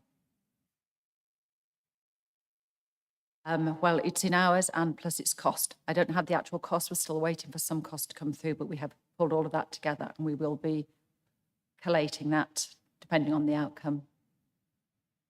But we will be collating that, Yes. whatever the outcome. Yes. Mm-hmm. Can we share that information with members? Yeah, of course I can. I was just going to say it's a little bit like watch this space, because things might change again. But it would be useful if we could have a very short report on this rather than just a verbal update, because I don't know what Matt's managed to capture for our minutes, but our minutes are not likely to go into a great deal of depth on it. But a little bit on what Helen asked, I was going to ask the same question, was, really, do we as a local authority actually want to go down the route of a local authority MATs? And be interesting to see, what the impact's been on other counties and local authorities as to whether they have decided to go down that route. And therefore, we're going to find in a year's time, 2 years' time, or 3 years' time, that we're all being asked to relook at this and go down that route again, which to a certain extent, then the work isn't wasted. But obviously, it has cost us a lot of money to get to where we are. Okay. So just for clarification, it's not a local authority MAT, it's a local authority established MAT. The local authority would, if you like, set it up and then it would go, okay? So we haven't got any further guidance on that, but we do have a longer session, I think, booked in around school improvement when we can go through all of this, because you're right, it's, we are working with the information we've got and we're having to second guess.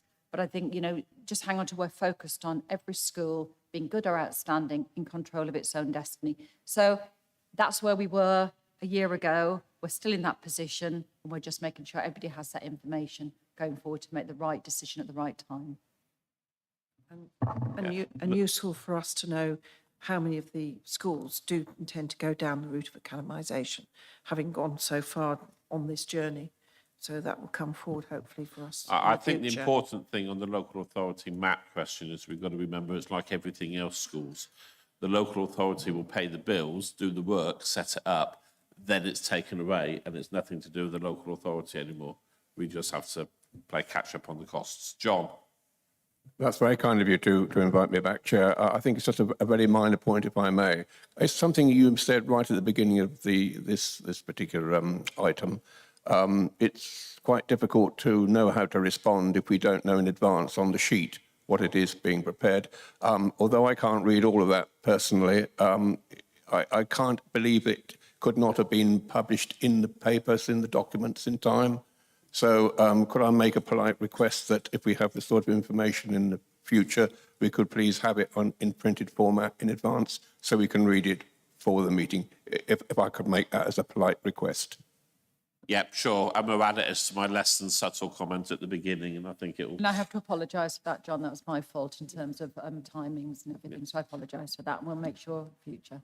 Thank you. I think one of the challenges, though, on the whole academy issue is that the goalposts move so regularly and sometimes to such an extent that it is. I mean, you know, it was just at our last meeting we were talking about an LA established MAT and whether we would have a task group looking at it and all the rest of it. And now, well, I suppose in fairness, what is it, 3 or 4 secretaries of state later? But it's changed so radically. But for me, if I can come in, the fundamental concern I've got, whatever our personal beliefs about academisation and all the rest of it, there's a common theme that we've always talked about for large rural counties like Wiltshire, which is that we've got a significant number of very small schools. And at the end of the day, however you want to look at it, when we academise schools, we're commercialising what the schools do because they're having to operate in a commercial manner if they've been academised. And these very small schools are not attractive in that point of view. They are not cost effective to run. They are expensive to run. How can we protect those schools? The 2030 date may have gone away, but actually a lot of the 2030 pressure has remained. We all know that. There's still a lot of pressure on schools to look at academisation as the way forward.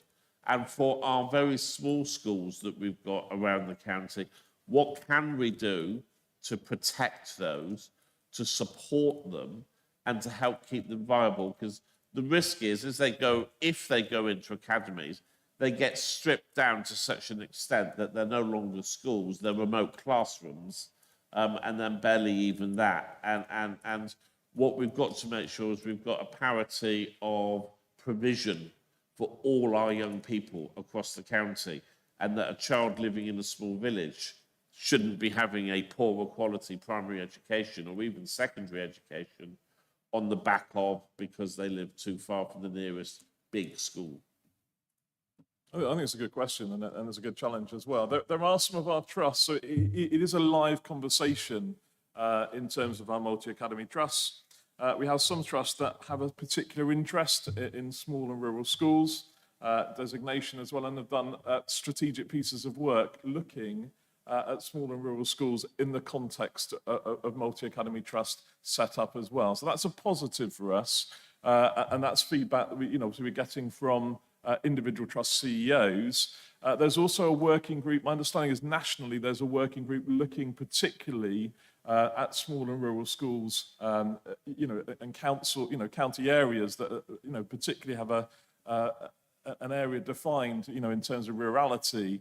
And again, one of our trust CEOs is on a working group more nationally that is looking to that in terms of potential future models as well. And that's information we can get back and in terms of sharing. But I will agree with you. I think that, there are challenges there, in terms of our rural schools in particular.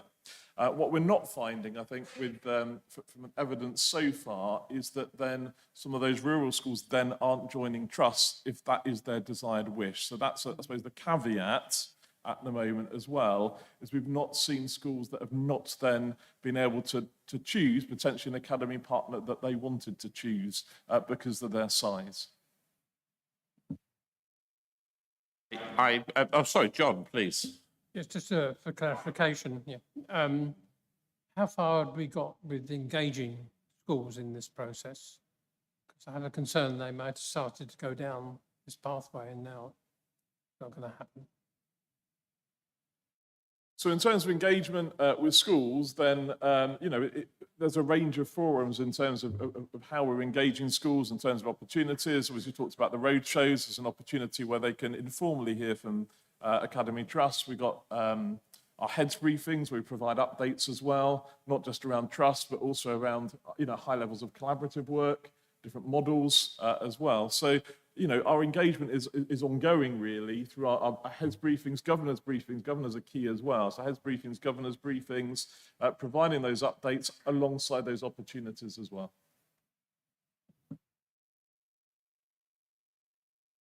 Yes, please. Thank you, Chair. It's just a very small point, but last night I attended a parish council meeting, and for the first time ever in my experience going to parish councils regularly, an Academy Trust, probably about 6-7 miles away from this village, had written to that parish council asking them for some funding because they know that some of those children live in that parish.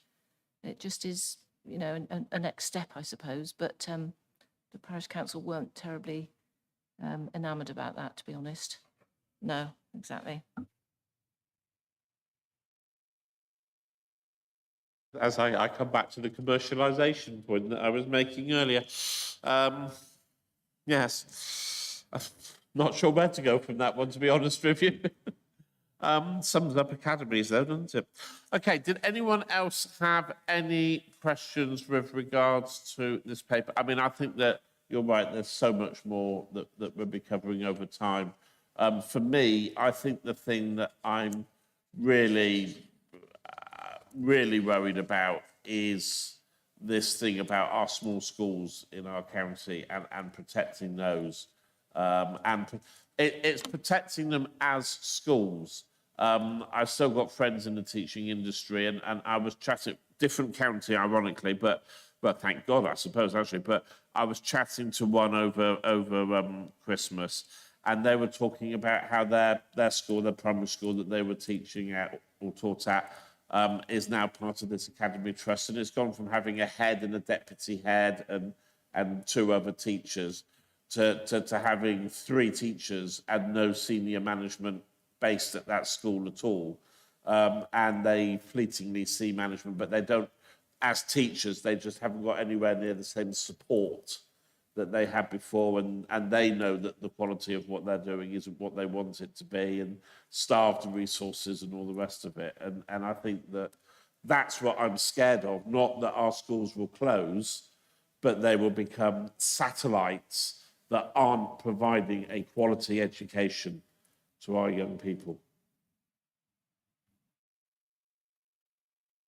Okay, let's move. Have we got anything we're drawing together from that? Or I think it's just coming forward to future meetings, isn't it?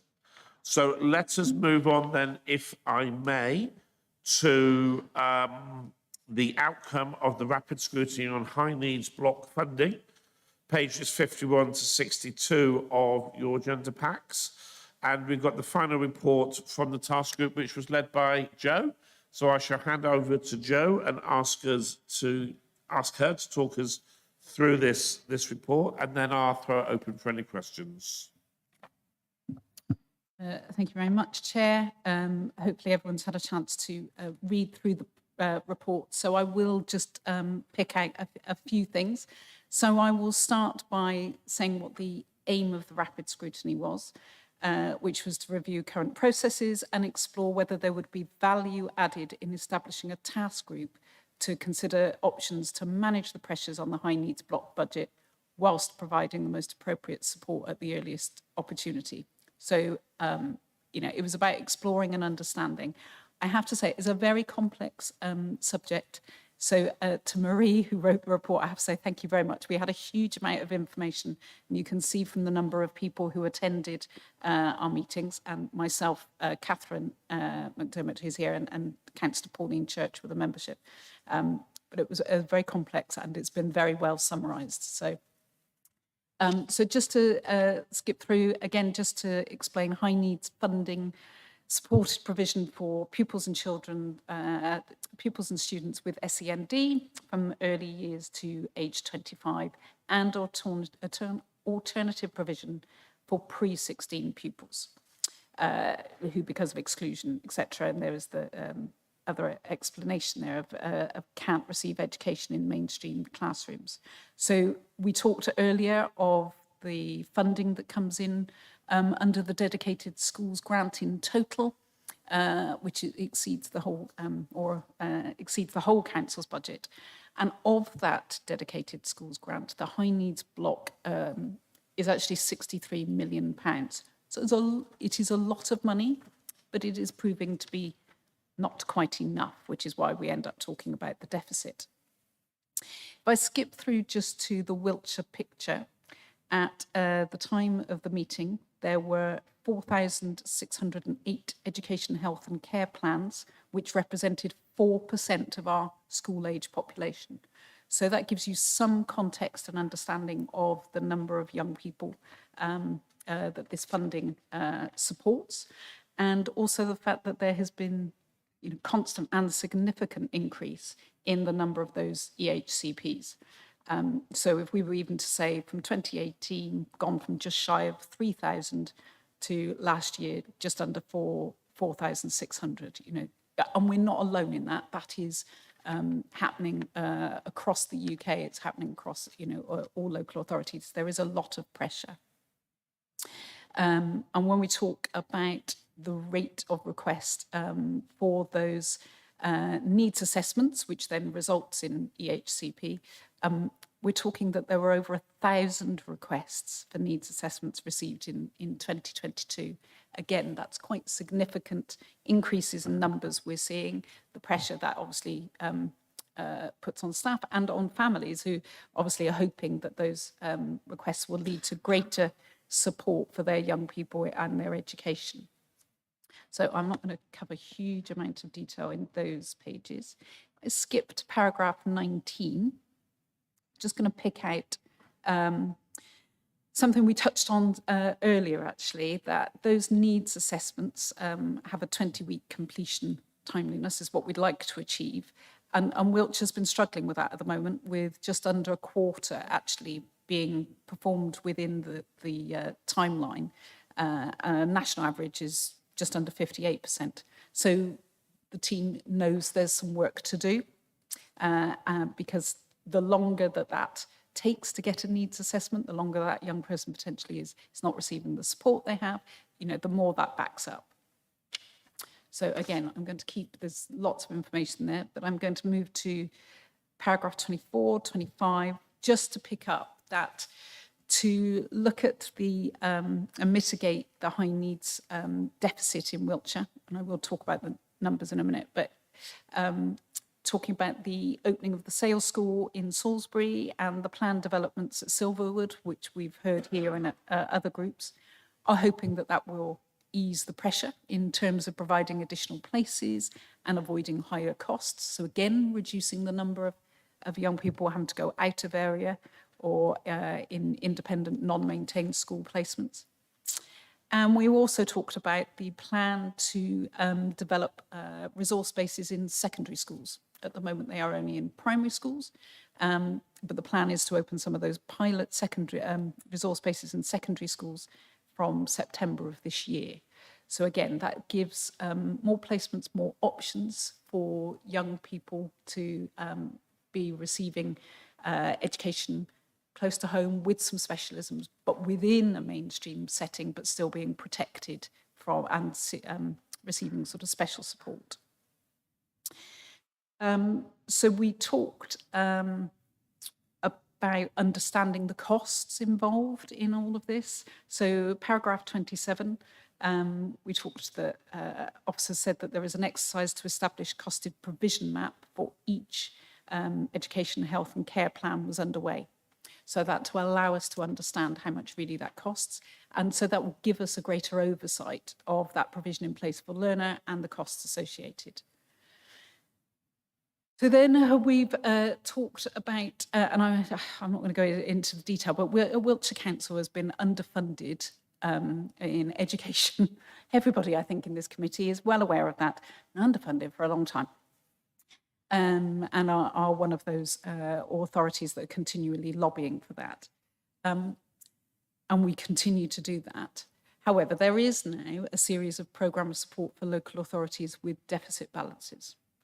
And that's now called the Safety Valve Programme. So I don't know why that always makes me want to giggle on this approach, but anyway, it does. It's a very important subject, but Safety Valve Programme, anyway. So we, as a local authority, one of 55, would be taking part starting from this year, split into 2 phases. Diagnostics, to spend 6 months really looking and understanding what's going on with our high needs our high needs block deficits, and then implementation, sort of 18 months of understanding, then taking different actions to see whether we can reduce that deficit. I note actually that we originally were thinking that was going to start in January, but that's now deferred to summer 2023. So that's going to align actually with timescales for programme of SEND transformation in the local authority. So that it's also one of those things that when we're talking about rapid scrutiny going into a task group, or when you start looking at there's already going to be other work that is starting to really look at that, then, you know, feeling that assurance that there is that work looking at it. So we also talked about the fact that the majority of local authorities experience high needs block deficit. I mean, so, you know, we talk about Cambridgeshire, over 80 million is their high needs deficit. So ours, which by the end of this year is the 30 million thing, is it's almost small fry in comparison. However, there were about a quarter that don't have any deficit. So one of the things that came out when we did the scrutiny that we couldn't quite get under the hood of was, do we really understand that, you know, why that is, which is why we talk about we need a bit more work actually to really understand that. And there could be lots of reasons for it, and it could be to do with demographics and schooling and all of those things, but we don't really understand that at the moment. So just to be clear at this point, what that high needs deficit position really looks like from a perspective, bearing in mind it's £63 million per year. So at the end of the last financial year, it was just shy of £26 million. And the forecast would be at the end of this year, it will be about £35 million. Now, obviously, it sits quite differently on our finances because of the way things are. But the concern is always that although the DFE has given local authorities 3 years in which to address that deficit, we can't be sure, having seen what's just happened with white papers for all sorts of things. Government does have a habit of changing its mind quite regularly. If at the end of those 3 years, we had to see that sat within our balances at the council, it's going to be a massive block of money that's going to come across and sit there, and will therefore cause issues to our own finances as an authority, whereas at the moment it can sit quite separately because of the way the money comes in and is moved around. So that all the authorities with this high needs block have that anxiety, I think, about what could happen. So we've talked about it is very complex as to how funding comes in, how that is then attributed, and there were some graphs and things earlier in the paper which allow you to see how funding is attributed to individuals and at different stages. So the thing that came out of the rapid scrutiny was we concluded that a task group at this point in time would be unlikely to add value. And that, again, if you're talking about a DFE programme that's going to get going, that's already adding extra scrutiny to it. So we did come up with 9 recommendations. I'm conscious I'm cantering through this, but I'm hoping that people have read. So I will canter through the recommendations a little as well. So task group recommends that Children's Select Committee, 1, approve the establishment of a rapid scrutiny exercise or short-term task group to collect information on the local authorities who have managed to avoid a deficit for their high needs block. So very, very specific and confined subject matter to look at so that we really understand that. Recommendation 2, where the DFE-led programme delivering better value in SEND that we've talked about, that actually a member of this committee sits on the council's governing body, so understands and sees and what's happening there. Recommendation 3, the timeliness of EHCP and the needs assessments are regularly reviewed by the relevant performance and outcome board, and to provide a briefing to this, to chair and vice chair of Children's Select Committee in 6 months' time. So just so that we can understand, are we improving that timeliness? Is it getting better? Recommendation 4, raise Wiltshire councillors' awareness of lobbying tools, both for needing additional funds, but also for councillors to understand for the schools within their wards, what are their situation. I think councillors should be, I'm sure councillors have relationships with the schools in their wards, but just understanding what this particular subject matter has a real impact on schools, and then overall to the council. Recommendation 5, ensure high needs block deficit and risks associated are brought to councillors' attention when they receive information on the budget and the budget is presented. I haven't had a chance to look at the budget papers yet, so I'm not sure whether that is in there, but it is a significant amount of money. You know, the whole education funding is massive. It is important, again, councillors understand that and the risks and how that's managed. Recommendation 6, that an update comes to Children's Select Committee in mid-2024 on the success of the resource bases in secondary schools that are due to start this September.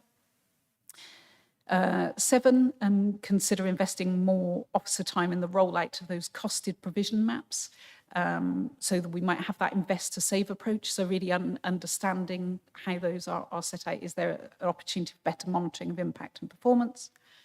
Recommendation 8, provide a briefing to Chair and Vice Chair of Children's Select mid this year on the rollout of costed provision maps. And recommendation 9, use one of the regular updates from Schools Forum to Children's Select Committee to provide further information on the High Needs Block Working Group, which is part of the Schools Forum, and provide an update here to the committee, including those terms of reference and membership. We couldn't quite get how much they were really moving things forward and what that High Needs Block Working Group in Schools Forum were really driving. So I think that was something we still wanted to have sight of.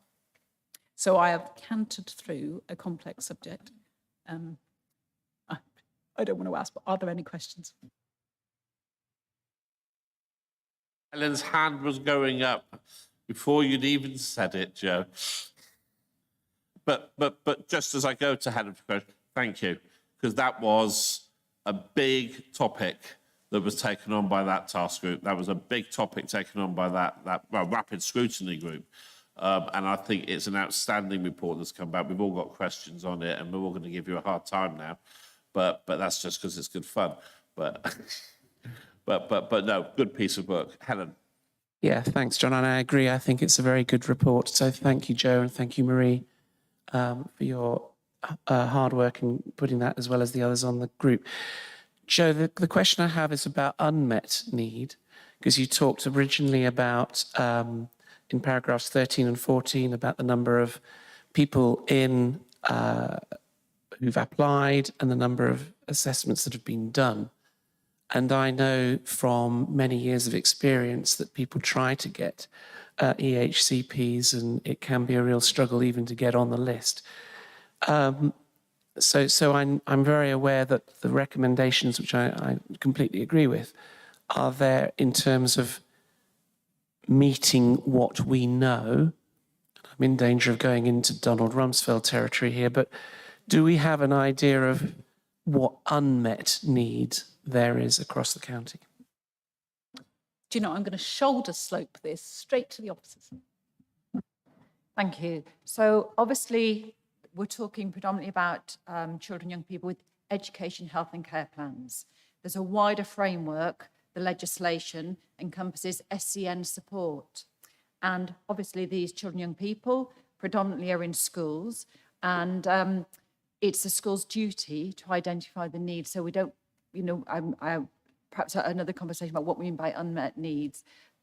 But these children have come through SEN support, SEN support within the school. So they'll have had a plan, they'll be monitored, not an EHCP plan, but they will have their needs met at SEN support, which means actually we need a little bit more support. The school receives notional SEND funding within their central budget that's paid to every school to meet that. So what we're doing is, we're talking here about predominantly education, health and care plans, but in terms of the support at SEN support, that's where Andrew's team work with the school in terms of, so what does SEND provision look like? What does quality first teaching look like so that it's accessible to all children? And then the ones who need a little bit more support are identified at SEN support on the SEND register. And those whose progress is still a concern, then we come through for an application to an education, health and care plan. So I don't know, Helen, if that covers your question. And if it doesn't, it might be something that we expand on a little bit more at the session we've got booked up in March. Yeah, I think it's a difficult question to answer, but I think some more investigation in March would be a good idea. Anybody else? Sorry, again, I sort of got lots of questions that I wrote down as I'm reading the reports, because quite often I'll write my question and then the answer's somewhere further on in the report. But so going back to the government's budget, be interesting to know how they decide how much they're going to give Wiltshire. Do they work out just a random figure, or is it because we've identified X number of children with SEN or SEND, and then obviously have got education health plan as to how they calculate the budget. So I just wondered whether it was important that we should be identifying children with SEN far quicker so that we can get more allocation of funding, whether that's the way it's done. And also the other thing was that I picked up was, do we have, because of all these numbers of young people waiting, do we have the capacity to do all these EHCNAs in good time for the young people? Because obviously that's important that they get their plans in place. I also picked up, as paragraph 21, we were talking about Wiltshire numbers, but it'd be interesting to know how many children who live in Wiltshire who are educated outside of Wiltshire, whether they're part of our numbers, and, you know, are they getting the right support? And likewise, we've got obviously local authorities outside of Wiltshire whose children are coming into Wiltshire. So how does that work? You know, do we get part of the funding, or do they get the funding? And obviously we're going to have these facilities at Silverwood and Salisbury and elsewhere. At the moment, presumably some of our children are going outside of the county. So there might be a time when other local authorities are going to want to use our facilities, and what the pressures are going to be on there. So I think that, you know, from what Joe was saying in the report, it looks like it's something we're going to need to look at again in depth in the future. And certainly there seems to be some pressures from this particular aspect of our services on our budget, and we need to pick up on that, particularly with regard to transport and transporting young people to where they need to get their education. So I think that was... Oh, and the other thing is, I noted Joe was saying about we need to know what's happening in our local schools. I just wondered if there was an idea of how we were going to do that, because not all local schools willingly talk to us about everything that's going on. You know, perhaps that's something we get on at a later time.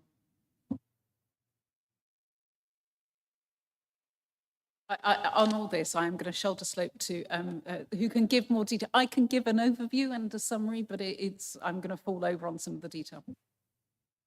That's lovely, thank you. So in terms of what's going on in local schools, I'm going to work backwards. That's how we have officers in the school effectiveness team who work. We have somebody specifically looking at SEND who works across all schools. So I've just been in the head teachers briefing. You can view it online.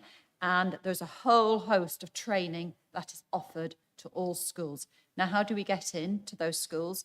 Well, you know, these schools have CEOs there's a framework around what should be going on in there. So, you know, there are statutory duties around SEND that they should be fulfilling and then will be fulfilling. So it's not all for us, but we have annual reviews for these children, so we're in schools on those occasions. We also are developing the ordinarily available provision, OPAL, for all learners in Wiltshire, which is, it's like a core offer that's going to be out across all schools. It's being co-produced with SEND. Co-production is absolutely key here because it's system-wide and we need the system to support this. So we've co-produced this with across the education landscape of Wiltshire to produce that, and then the rollout will be across all of schools. So again, we could pick up an awful lot more in terms of what we're doing with schools when we can go into this in more depth. You talked about Sale and Silverwood. Well, we are really looking forward to these opening because, yes, you're absolutely right. We have young people moving out of Wiltshire for provision, and that's transport costs as well as moving out. So, yes, we're looking forward to those. Now, will other LAs use that provision? We currently use provision in other LAs. It's all about sending consults, and we can't stop that because that's in the, you know, in the 2014 statute that that can happen because that's the way that works. But what we can do is develop a very, very close relationship with those, and we do have very good relationships with the trust that's running Sale, and then the exec and the leadership team in terms of Silverwood. With regards to, I've written down home authorities. I can't remember quite what that point was there, but in terms of the budget, that's based on historical pupil numbers, historical funding. So that's, you know, that's where we miss out. We do miss out with that. You asked about waiting times for assessments. This is a huge priority. Every healthcare assessment needs an education psychologist report. They need to be assessed by an EP, and EPs are all at doctorate level. There are very few trained on an annual basis. So the LAs that are doing well in terms of timeliness were very well resourced in terms of EPs. We were right at the stage of, right, we need to build this team. We need to increase this team when the demand came through. We have tried very, very hard to recruit EPs. You know, we have some parents who will go to private EPs. We're going to private EPs as well. We're leaving no stones unturned here. We've managed to recruit. It's taken a long time. It's a national issue. That's part of the green paper. We're expecting the update on that. They recognise they need to increase the number of EPs going through training. It's still not going to be enough, but we're fully staffed now. We've looked at using APs, assistant psychologists, to help with aspects of that process that they need to go through. So all avenues that we can explore to speed that up have been explored. And we're continuing to recruit EPs. We don't keep the advert out all the time because that sends a bit of a signal, but we recruit very regularly. We're using agency where we can as well, where we think it's okay, it's right, it's acceptable in this situation for the assessment to be done remotely, and that's not going to be the case for all children, but for some, we think we'll go through DAD1 and decide whether that's an acceptable way here, and we think it's, you know, given the circumstances, this will work, then we're going to use that as well. So there's a huge amount of work around the timeliness to improve that, and obviously, you know, you want to report back in the summer, and we'll bring that back in terms of the impact we've had. So I did write home authorities down, so apologies, Jackie, I forgot what that one was. I don't know if I've missed any of your questions. Yes, I was just asking about how the budgets work, because obviously if the money's given to Hampshire, but the child's educated in Wiltshire, Yeah. So do we get some of that payment, thank or you. vice versa? Because obviously Yes. ours go out. Yes. Do we give out that money to wherever it is they go to? Yes. So it's where the child, young person lives, they hold the responsibility. So you could be educated in Swindon, but we will do the assessment. It's the home authority, and yes, money does follow the child and then go that way. Yes. And obviously going back to the budget, the big thing is this deficit, and if that becomes the responsibility of the local authority, that's going to have a huge impact on our budget. And as to how, and again, members of this committee perhaps understand some of the pressures, but our other members who don't get involved and who will have discussions on the budget, we need to perhaps press that really hard home when we have our meetings. Okay, anybody else for anything else? Just one thing I noticed as I went through it, Joe. I thought 9 really superb recommendations, and I really want to congratulate you actually on how you held this in check, and how you said these items came up, but they're a separate discussion and not part of this one. We've generally not been always very good at doing that, so excellence on that. But looking at paragraph 47 on your report, the penultimate paragraph before the recommendations, you did raise an issue there over the performance measurement in terms of how the council can receive assurance looking at in the future. And I just did wonder whether that could make a recommendation 10 that the committee, or at least the chair and vice chair, receive a briefing in the future about what the performance measurement methodology would be that the council brings in. Because I don't think we should lose sight that we don't want to create a burdensome task, you're right, but we do need to look at measuring these things. We need to have some form of reporting on it. And I'm worried that if we don't capture it in some way a little bit more specifically, it could fall through a crack.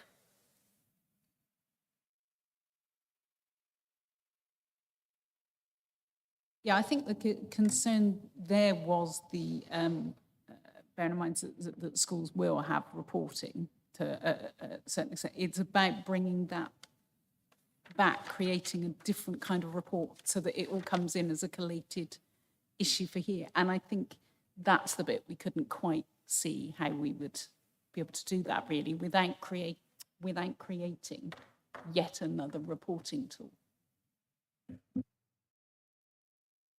Is that, and I'm kind of, Aline's raving at Can me. I so just she- check? I think 47 relates to the costed provision map.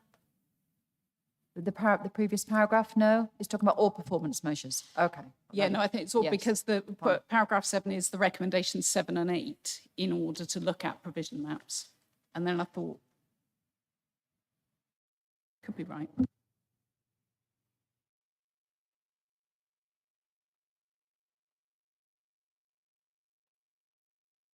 Yeah, no, the paragraph 47 is a side of that which is already measured, going to be measured through the costed provision maps. So it's that outside of that, and that was the bit when that becomes very, very difficult. If it is a costed provision maps, that's something that's work in progress. And one of the recommendations is we get the resource around it. But in terms of the wider performance measures, there's no problem in terms of reporting those back, and we can think about how that can be shaped.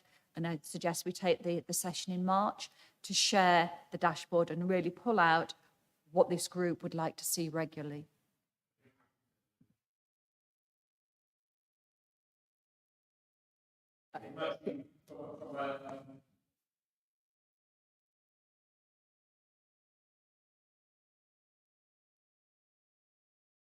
Yep. Yep.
Sorry, Chair, can we just send our thanks for the report? But it would be nice if it got to us a bit earlier, because it didn't come through till last night.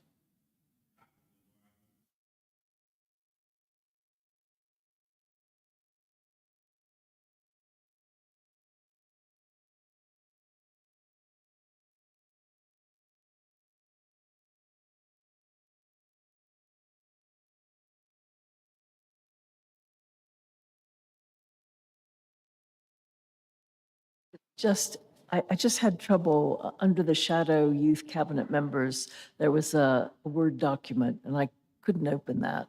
It said agreed actions and I just couldn't open it. So I don't know if it's just me or if it's not working.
Work that they have to put, oh, well done, the work they have to put in to achieve that. So, any questions on the Ofsted? Well, there were 3 that went down, wasn't there, as well? There were 3 that went down as well, yes. Yeah, but we don't congratulate those. Well, no, but we need to keep an eye on them. DFE changes. We've got the report 71 to 76 of DFE changes. Anybody got, as ever, the Wiltshire response or how this works in Wiltshire on each of these has been an absolute godsend when reading these through. But has anyone got any questions that go beyond what we've replied on those? No? Excellent. Okay. So we move on to the working together to improve school attendance. So yes, this is our update from Helena Ashum on how we're doing on. Oh, it's the one that's deferred till March has been whispered into my ear, so. But just to note, in the DFE updates, you do get the data for Wiltshire that was reported in the most recent census. So that would have been the report anyway. Fine. So we'll cover that in detail in March. Schools Forum, we've got a very brief update in there highlighting key items since the last meeting of the forum. And again, can I urge members to come to the training that is being organised to have a better understanding about how Schools Forum is working. I'm just going to wait for a hand to go up or I'll keep going. Corporate Parenting Panel. So there's a brief update there highlighting the key items from the last meeting of the panel.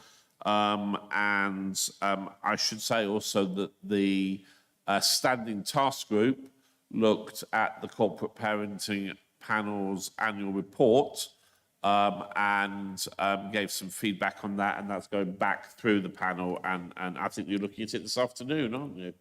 Yes, thank you, John. Yep. You were very constructive. Director's update. So, the opportunity for you all to fill us in on how fun your lives are.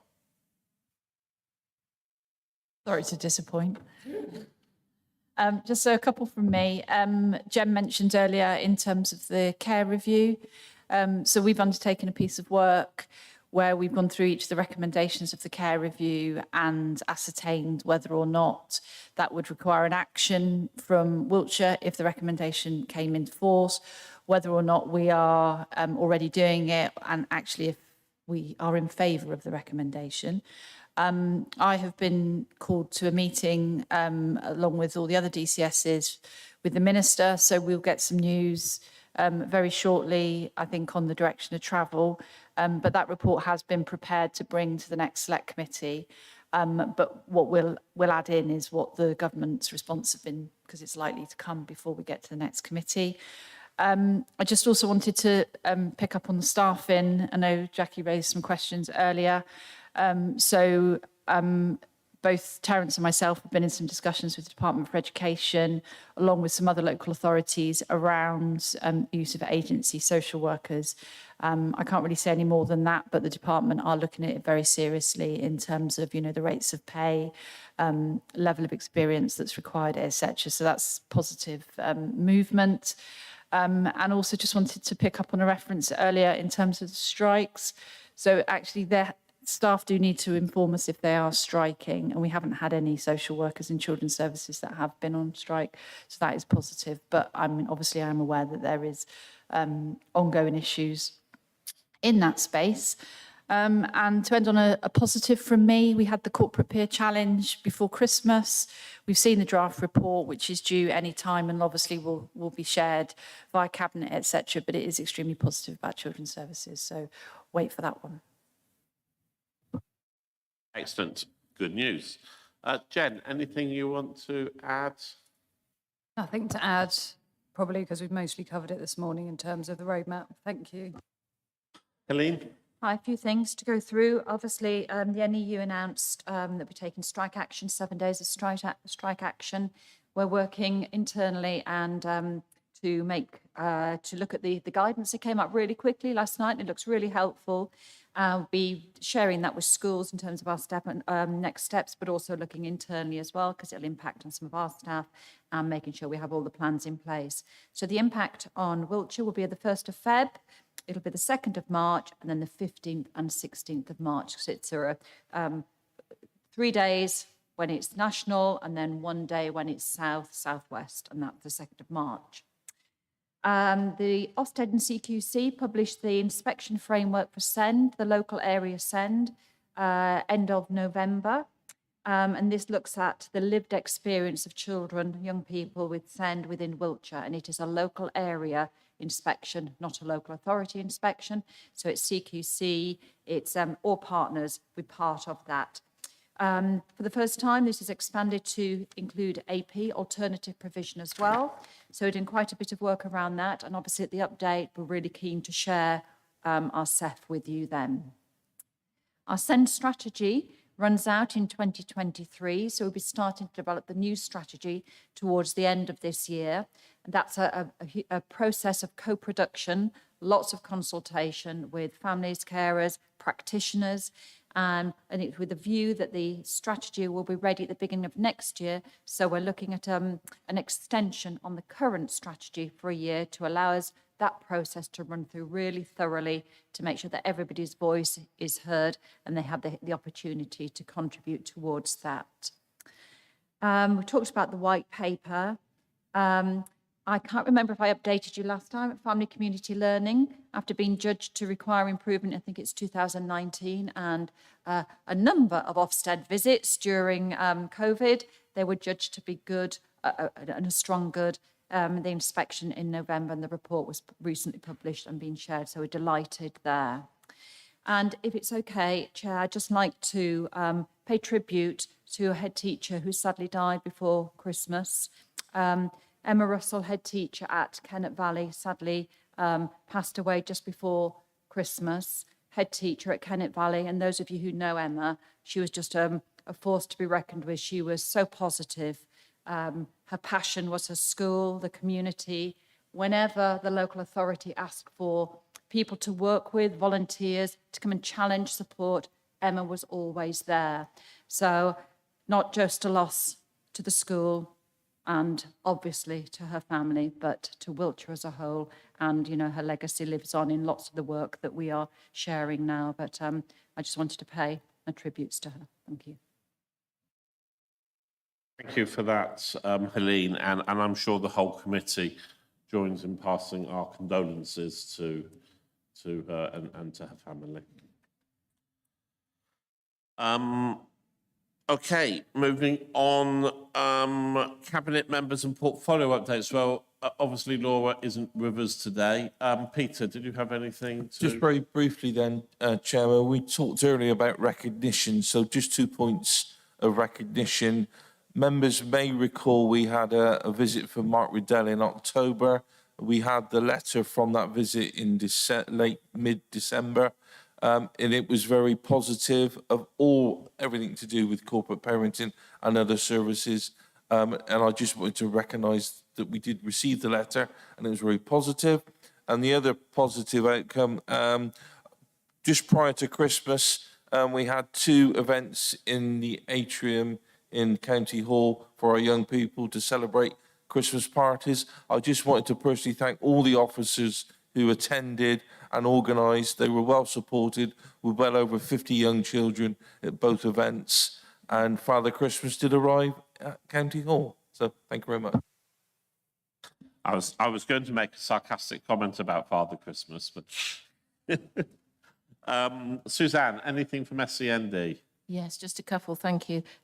Firstly, I know I've spoken about this before, the Dyslexia Friendly Quality Mark, which Wiltshire is doing really brilliantly with, and that's huge thanks to our specialist SEND team, because they're a very small team and they are working really brilliantly. We've just had 5 more schools awarded the Quality Mark, which is fantastic. 2 are secondary schools, so huge congratulations to our team, but also to those schools, because the Senkos work obviously enormously hard, as do all of the members of staff. So that's brilliant. And then yesterday, just a very brief update, I went to it was a workshop and it was facilitated by the Council for Disabled Children. And the programme was from the RISE Trust, which is the Research, Innovation, Send Excellence. It was a whole day. And basically, the title was Unpicking Blocks in EHCP. There was some comprehensive pre-training, which everybody did, but the real focus, and we spent a lot of time on, and we've heard it already here today, about the voice of the child.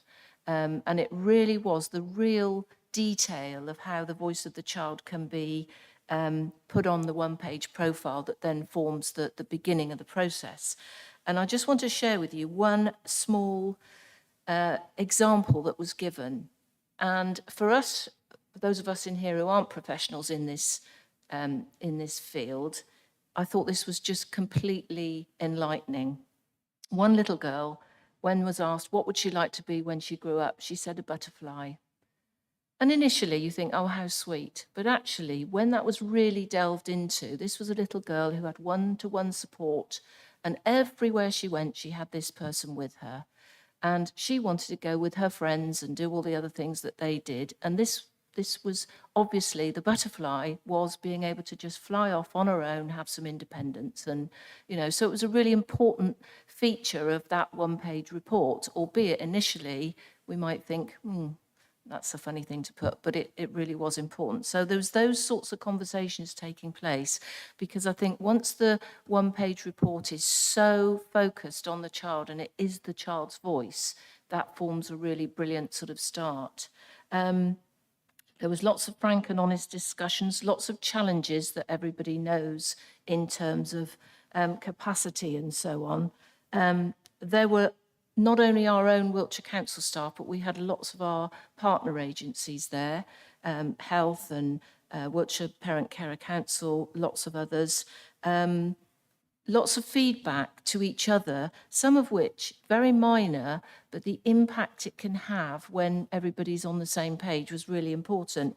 And one of those were that the Wiltshire Parent Carer Council commented that they constantly get back from parents and carers that they're kept in the dark and they haven't heard, and they try and ring up and they don't get an answer.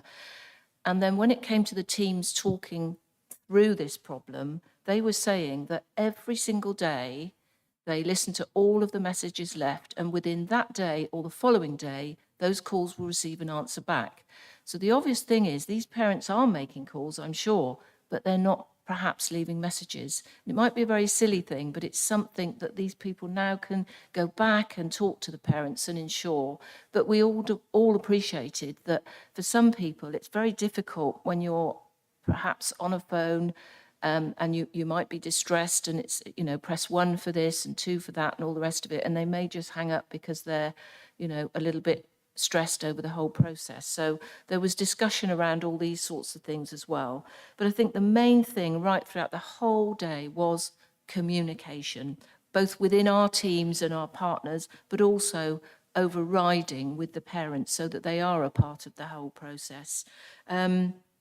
We also discussed the sort of the dyslexia-friendly school approach, and we heard in the report about the resource bases going, you know, planned. And I think the more early intervention we all know, then people are more comfortable with what they've got already and not all just sort of looking for the next step, the golden sort of prize that they think the EHCP could be.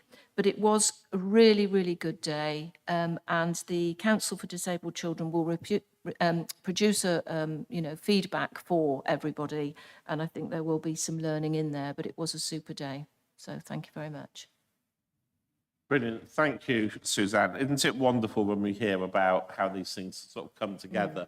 And I have to say, when I hear you talk about the dyslexia, a personal comment here, but the dyslexia, 45 years ago, my parents took me out of a Wiltshire primary school because the head teacher there said I was educationally subnormal. 36 years ago, Wiltshire reluctantly said that I had significant learning difficulties, but dyslexia didn't exist. So it really warms my heart now as someone who is dyslexic and has latterly been tested and seen that, to hear that, you know, finally Wiltshire, but not finally now, but Wiltshire really has turned a massive circle there, because the impact it has on young people, I can tell you firsthand, to be told you're educationally subnormal when you're not, is massive. So I'm really pleased we no longer are in those dark, dark days where that's the norm. Yeah, can I just absolutely agree with that? But also as a parent, I'm the parent of 2 dyslexic boys, well, men now, and similar journey to yourself, really, really difficult. If my children were at school now, I am absolutely convinced they would have a completely different journey from where they were then. So yeah, it's absolutely brilliant. Thank you. And I was lucky enough, my parents were teachers, so they knew different and were able to. But anyway, we move on. We move on to me. A verbal update from the chair. So we've had a few briefings, haven't we, over the last period, which were on my set of chair's notes that I left on my desk at home. But they'll all be covered off in the task group update. That's a relief.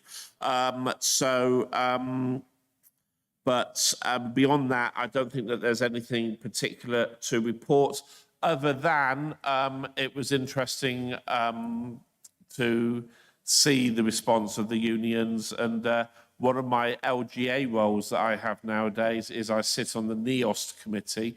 So we have a meeting on Monday where we're talking about the response from the unions. So it'll be very interesting to see what happens on that.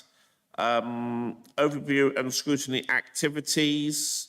So reports from task groups and ongoing work that's happening. And Marie's got us something to come onto the screens for this. Marie, shall we go through the process of me giving the report and then it'll appear, or are we going to do it? Can we do it quicker? Oh, look at that.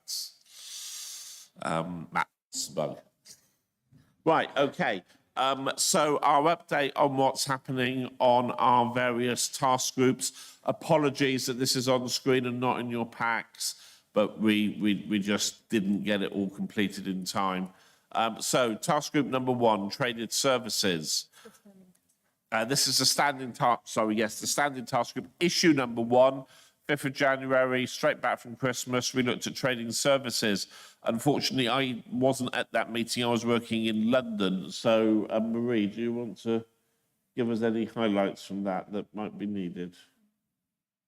I think the report was very positively received again. It was a very in-depth report, but the effort that had gone into it were recognised by the task group. I think it was the fact, and I'm sure members will correct me if that's wrong, but it was the recognition of the 2 years as well, the last 2 years, the journey that the traded services team has been on, and how well that was reflected in the report as well. Very much appreciated as well was the sense of self-awareness that was shown in the report, especially through the, sorry, the word just escaped me, the risk assessments that were undertaken, but not just the risk, also all the opportunities. So that very good balance of risk, but also opportunity for growth. And I think that was it in terms of the report. The conclusion the task group came to was to feel that the next annual report would come to the standing task group as well if this were agreed by the Children's Select Committee, just to once more give it that depth of scrutiny, really, when it comes to it, and recognising the size of the report at the moment. So from a practical point of view as well. That's it. Andy, is there anything you want to add to that at all? Not really. I'm just really grateful for the fact that the Children's Select has given us the opportunity to shape and work with us in terms of creating that report. The meeting was really useful on the 5th as well. We've got a format, we've got a structure. Hopefully now it's something that actually does provide balance, as Marie says. And we'll produce it again next year on the basis that we're hoping, you know, this is a year where we can hopefully grow some of our businesses. Whilst we're seeing lots of risks around us, but opportunities are definitely there.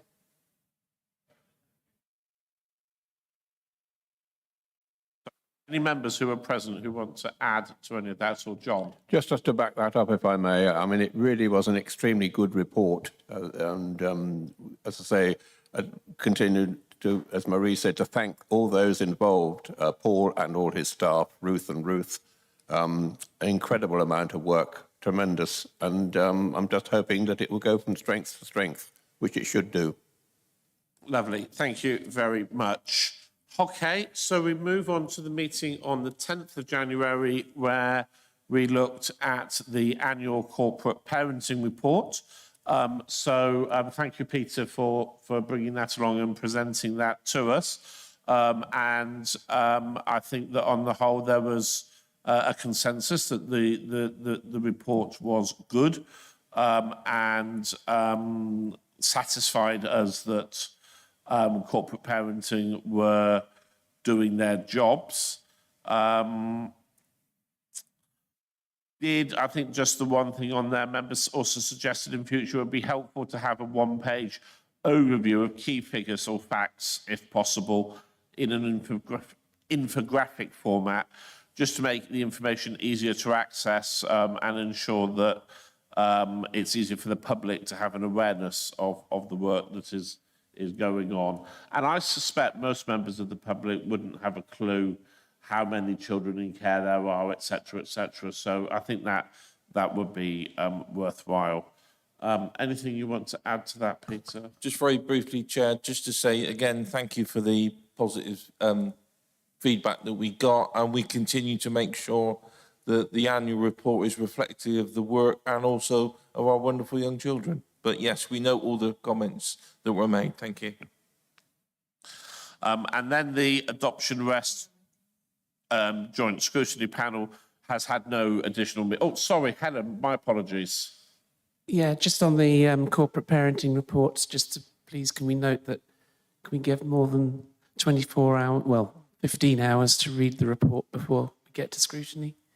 That would be helpful. Yeah. Yeah, it was noted. I did give you the rationale. In fact, officers will be starting to look at the next annual report probably in the next 6 to 7 weeks because of the period, but it is noted. Thank you. The Adoption Rest Scrutiny Group, we haven't had any meetings since the last time we met. So some upcoming task groups, reports on what's happening there.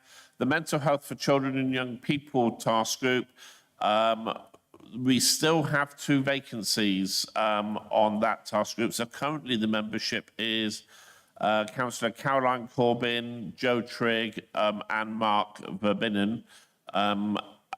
It would be good to see at least 1 more or 2 more people on that task group if you could. Are you volunteering, Carol? Well, I was sure I responded saying I was interested. So so there are 4 members on that task group. We have one more vacancy, so we'll add you with pleasure onto that, Carol.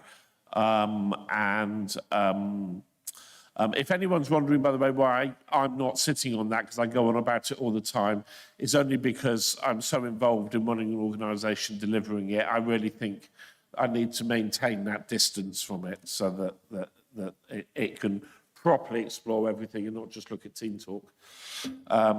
Right, carrying on.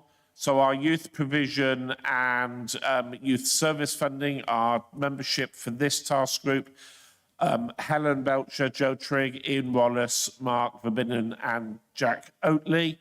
And we're looking at setting dates for that task group to start its work imminently. Yes, so prep yourselves. Post-16 provision task group, would like to see one more person on that if we could. At the moment, we've got Joe Trigg, Nikki Barnett, who's our representative from further education rep from Wiltshire College, Graham Wright and Bridget Raymond. So one more for that would be good if there's anybody out there, but we're looking again at that starting its work imminently. And then we're looking at whether we have a task group, yes, a review and scrutiny of budget and major contracts. There has been a lot of discussion that has gone in the Overview and Scrutiny Management Committee and the Standing Task Group for Finance that sits under that about how much committees look at their budgets and they look at major contracts. There's a wheel that keeps turning within scrutiny as well as within everything else, I think, on this. But it's become clear that the view is that perhaps each of the select committees should be spending a little bit more time exploring the budget and the major contracts that those committees place with regards to oversight. The problem, certainly for us in children's, is that if you stack the contracts that we tend to give alongside some of the other contracts within the council, our contracts are just, they're nothing. Because, you know, you can't compete with the highways contract or whatever. So it's looking at whether each committee has a task group that's overlooking the budget, whether we're doing what we should be doing under the budget and looking at the major contracts that we place. So we're invited to consider whether we'd want to set up such a task group, which I think would be a standing task group. It would sit alongside the standing task group that's looking at the major reports coming back to us and would concentrate specifically on the budget and major contracts. So what are we rolling on to there with the proposals, or is it just to... Yeah, so how do people feel about that? Because I'll need to take this request along to the management committee. Do we as a committee feel that this would be helpful for us to have and to maintain more oversight of the budget and the large contracts that we do place? I mean, I do think quite often the questions that we're asking are about these larger contracts that we have and the fact that we really don't have an overview of what's happening with those, which is why we ask a lot of questions. I think this would be a good move, but I need the endorsement of the committee to take it forward. Thoughts? Helen? Yeah, I agree. I think given it is such a large component of the expenditure that this committee supervises, we would be remiss if we didn't. Anyone else? Joe's nodding and agreeing. Others are looking generally content. Support the chairman. Yep. So, okay, well, I'll take that forward and say that we want to set that up as a new standing task group. So, of course, the next bit that will come with that is I will be looking for people to sit on the task group. So having all endorsed it and said what a good idea it is, you know what will be coming next. Watch your mailboxes. Yeah, I think it will be positive for us to get that up and running. Lovely. Is that it on this? So we got some formal bits we have to do. We'll note the update on the task group and the rapid scrutiny activities provided. To agree for the standing task group to consider the next annual report for traded services, at which time a decision can be made on future scrutiny. To approve the membership for the following task groups that I've just run through. I won't repeat it all. And to seek members for the vacancy on the mental health task group, because Carol is now on the list of proposed members, and the post-16 provision task group. That the chair takes to Overview and Scrutiny Management Committee the proposal for a standing task group on the budget and major contracts. So are we all happy with those? Yep, excellent, okay. Oh, Carol, sorry. Just say I'll volunteer for the post-16 provision as well. Always worth getting you in the room, Carol, because you... So that's it. So we just want one more mental health person if they were available. Okay, so we move on to our forward work plan. Now, this is the last time we look at this before we get shut in a room with the executive to work out how we move forward on this. So I will stress what I always stress when we come to this, which is there's something you want to see on the forward work plan, please, please, please ask. And now is the ideal time to do so, because next week we will be working out much of what will be on there for the next 12 months and agreeing with the executive how that fits in with the various cycles. So if something that you have a burning passion for is not on the forward work plan and you think it should be, please say now, or come to Marie or I or Jackie afterwards. But please do say, because it's the committee's forward work plan, not ours. So nobody's saying anything. So I will go on to date of the next meeting, which is Tuesday, 14th of March, 2023 at 10:30. I'll also let you know that I've been asked if I would consider changing the date of the meeting in September, because it clashes with some various other things that weren't considered at the time. We're looking at alternatives, but I'm just telling you now so that you're aware. And we have no urgent items, and we have no part 2 items, so I shall wish you all good day.